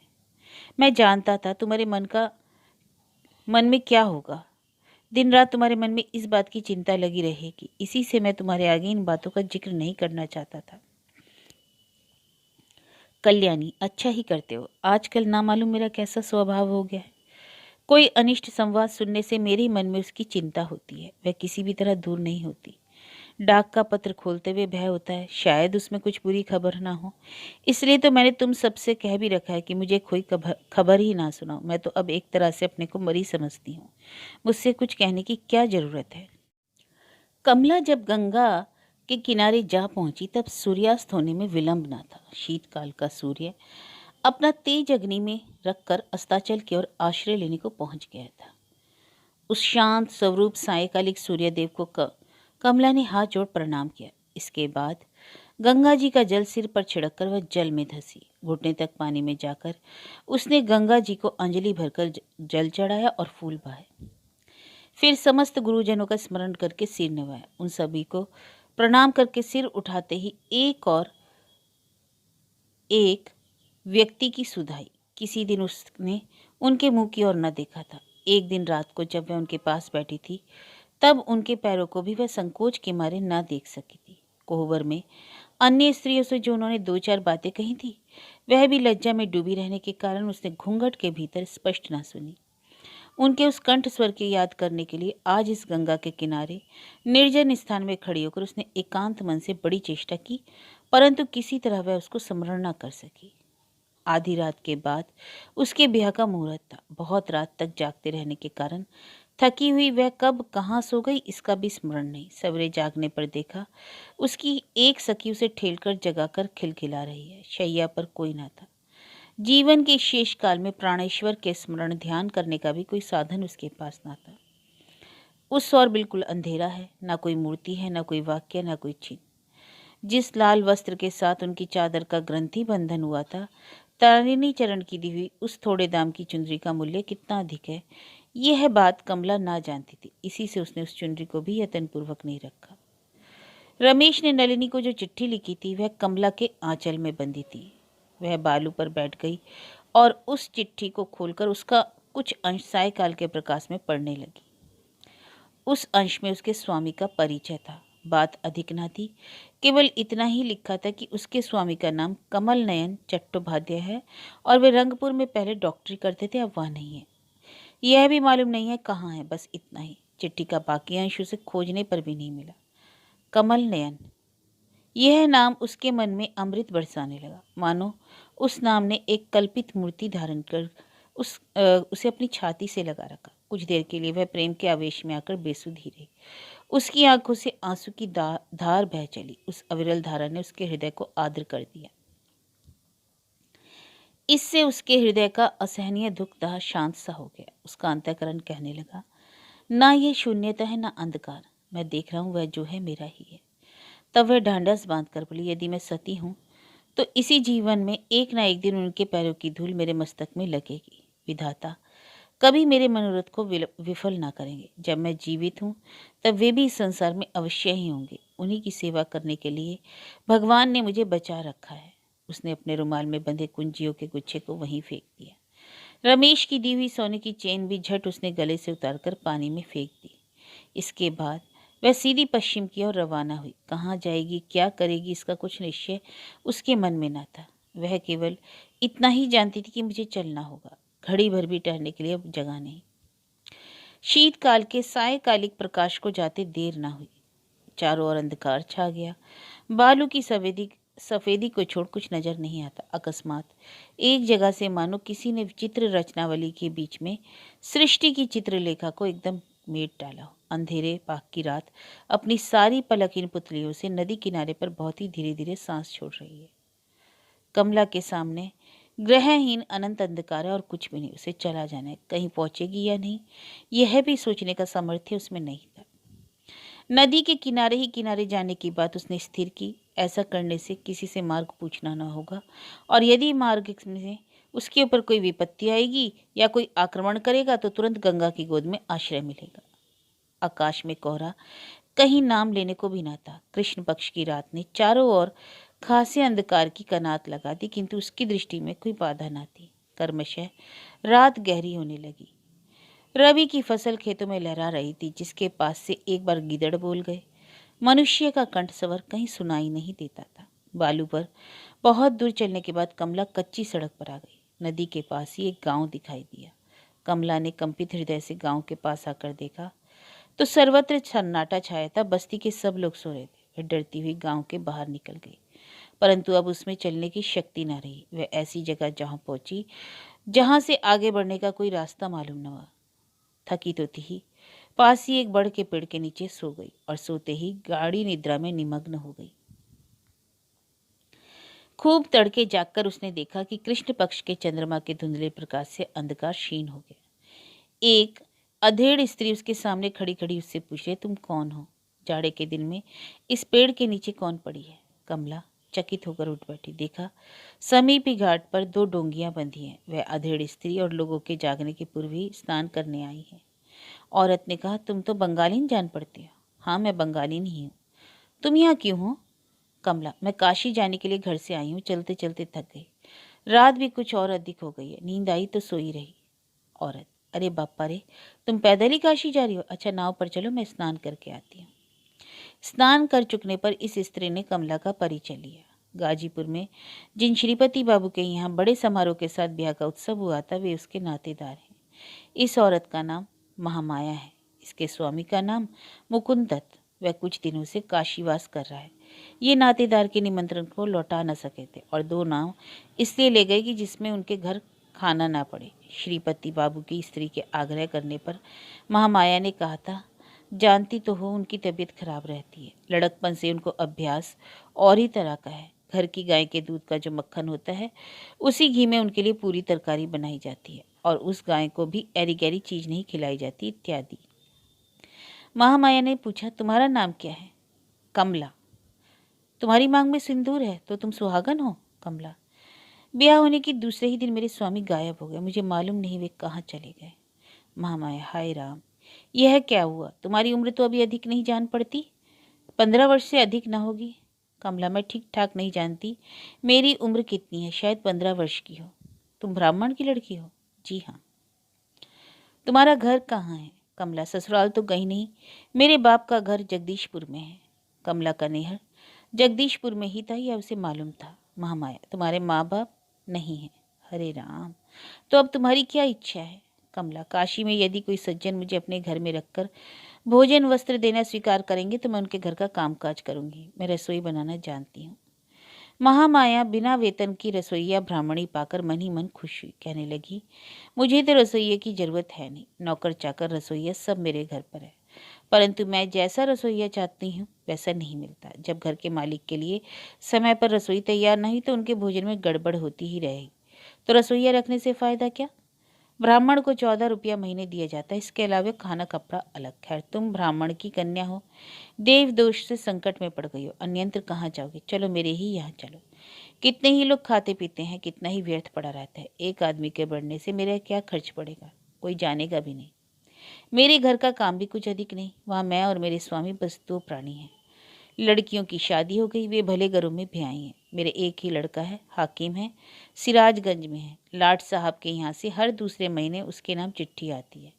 मैं इनसे कहती हूँ, मेरे लाल को किस बात की कमी है जो वह दूसरे की ताबेदारी करेगा। इतना बड़ा ओहदा सबको नहीं मिलता, यह जानती हूँ, परंतु तो भी उसे विदेश में रहकर कष्ट तो सहना पड़ता है। बेटा क्यों कष्ट सहे, इसकी जरूरत? वे कहते तुम औरत हो, तुम नहीं समझती। क्या मैंने रुपया पैदा करने की इच्छा से लड़के को नौकरी की सलाह दी? नहीं, मुझे क्या कमी है, ईश्वर ने सब दिया है। बात यह है कि हाथ में कुछ काम अवश्य रहना चाहिए। अभी उसकी कच्ची उम्र है, क्या जाने कब उसकी मति गति क्या हो। आखिर महामाया और कमला दोनों एक डोंगी पर सवार हो काशी रवाना हुई। वायु अनुकूल थी, काशी पहुंचने में अधिक समय न लगा। बाहर एक छोटे से बाग के भीतर 2 मंजिले मकान था, उसके भीतर दोनों गए। वहां 14 रुपया मासिक वेतन पाने वाले रसोइये का पता नहीं। एक साधारण ब्राह्मण कुछ दिन से उसके यहाँ था जरूर, पर थोड़े ही दिनों के बाद महामाया ने एक दिन उस पर मारे क्रोध के आग बबूला होकर बिना कुछ वेतन दिए ही उसे निकाल दिया। जब तक 14 रुपये मासिक वेतन पाने योग्य दुर्लभ रसोइया ना मिलेगा, तब तक कमला को ही रसोई बनाने का भार ग्रहण करना पड़ा। महामाया ने बार बार कमला को सावधान करके कहा, देखो बेटी, काशी शहर अच्छी जगह नहीं। यहाँ चोर बदमाश लुच्चे लफंगे बहुत हैं। अभी तुम्हारी उम्र बहुत थोड़ी है, घर के बाहर कहीं जाना नहीं। जब मैं गंगा स्नान और श्री विश्वनाथ जी के दर्शन करने जाऊंगी तो तुम्हें भी साथ ले चलूंगी। कमला कहीं हाथ से ना निकल जाए, इस ख्याल से महामाया ने उसे बड़ी सावधानी के साथ अपने यहाँ रखा। वह घर से कहीं बाहर न जाने देती। स्त्रियों के साथ भी उसे बहुत बातचीत करने का अवसर न दिया जाता। दिन को तो काम ही कम ना करना पड़ता था। काम करते करते कमला को दम लेने की भी फुर्सत न मिलती, और सांझ को कुछ देर तक महामाया अपने अतुल ऐश्वर्य की गाथा गाकर उसे सुनाती। वह अपने जवाहरात का डिब्बा, रतन जटित भूषण, सोने चांदी के बर्तन और मखमली कामदार वस्त्र और भी अनेक बहुमूल्य वस्तुएं चोर डाकुओं के भय से काशी नहीं लाई है। वो कमला को अपने पास बिठाकर इन्हीं बातों की आलोचना करती।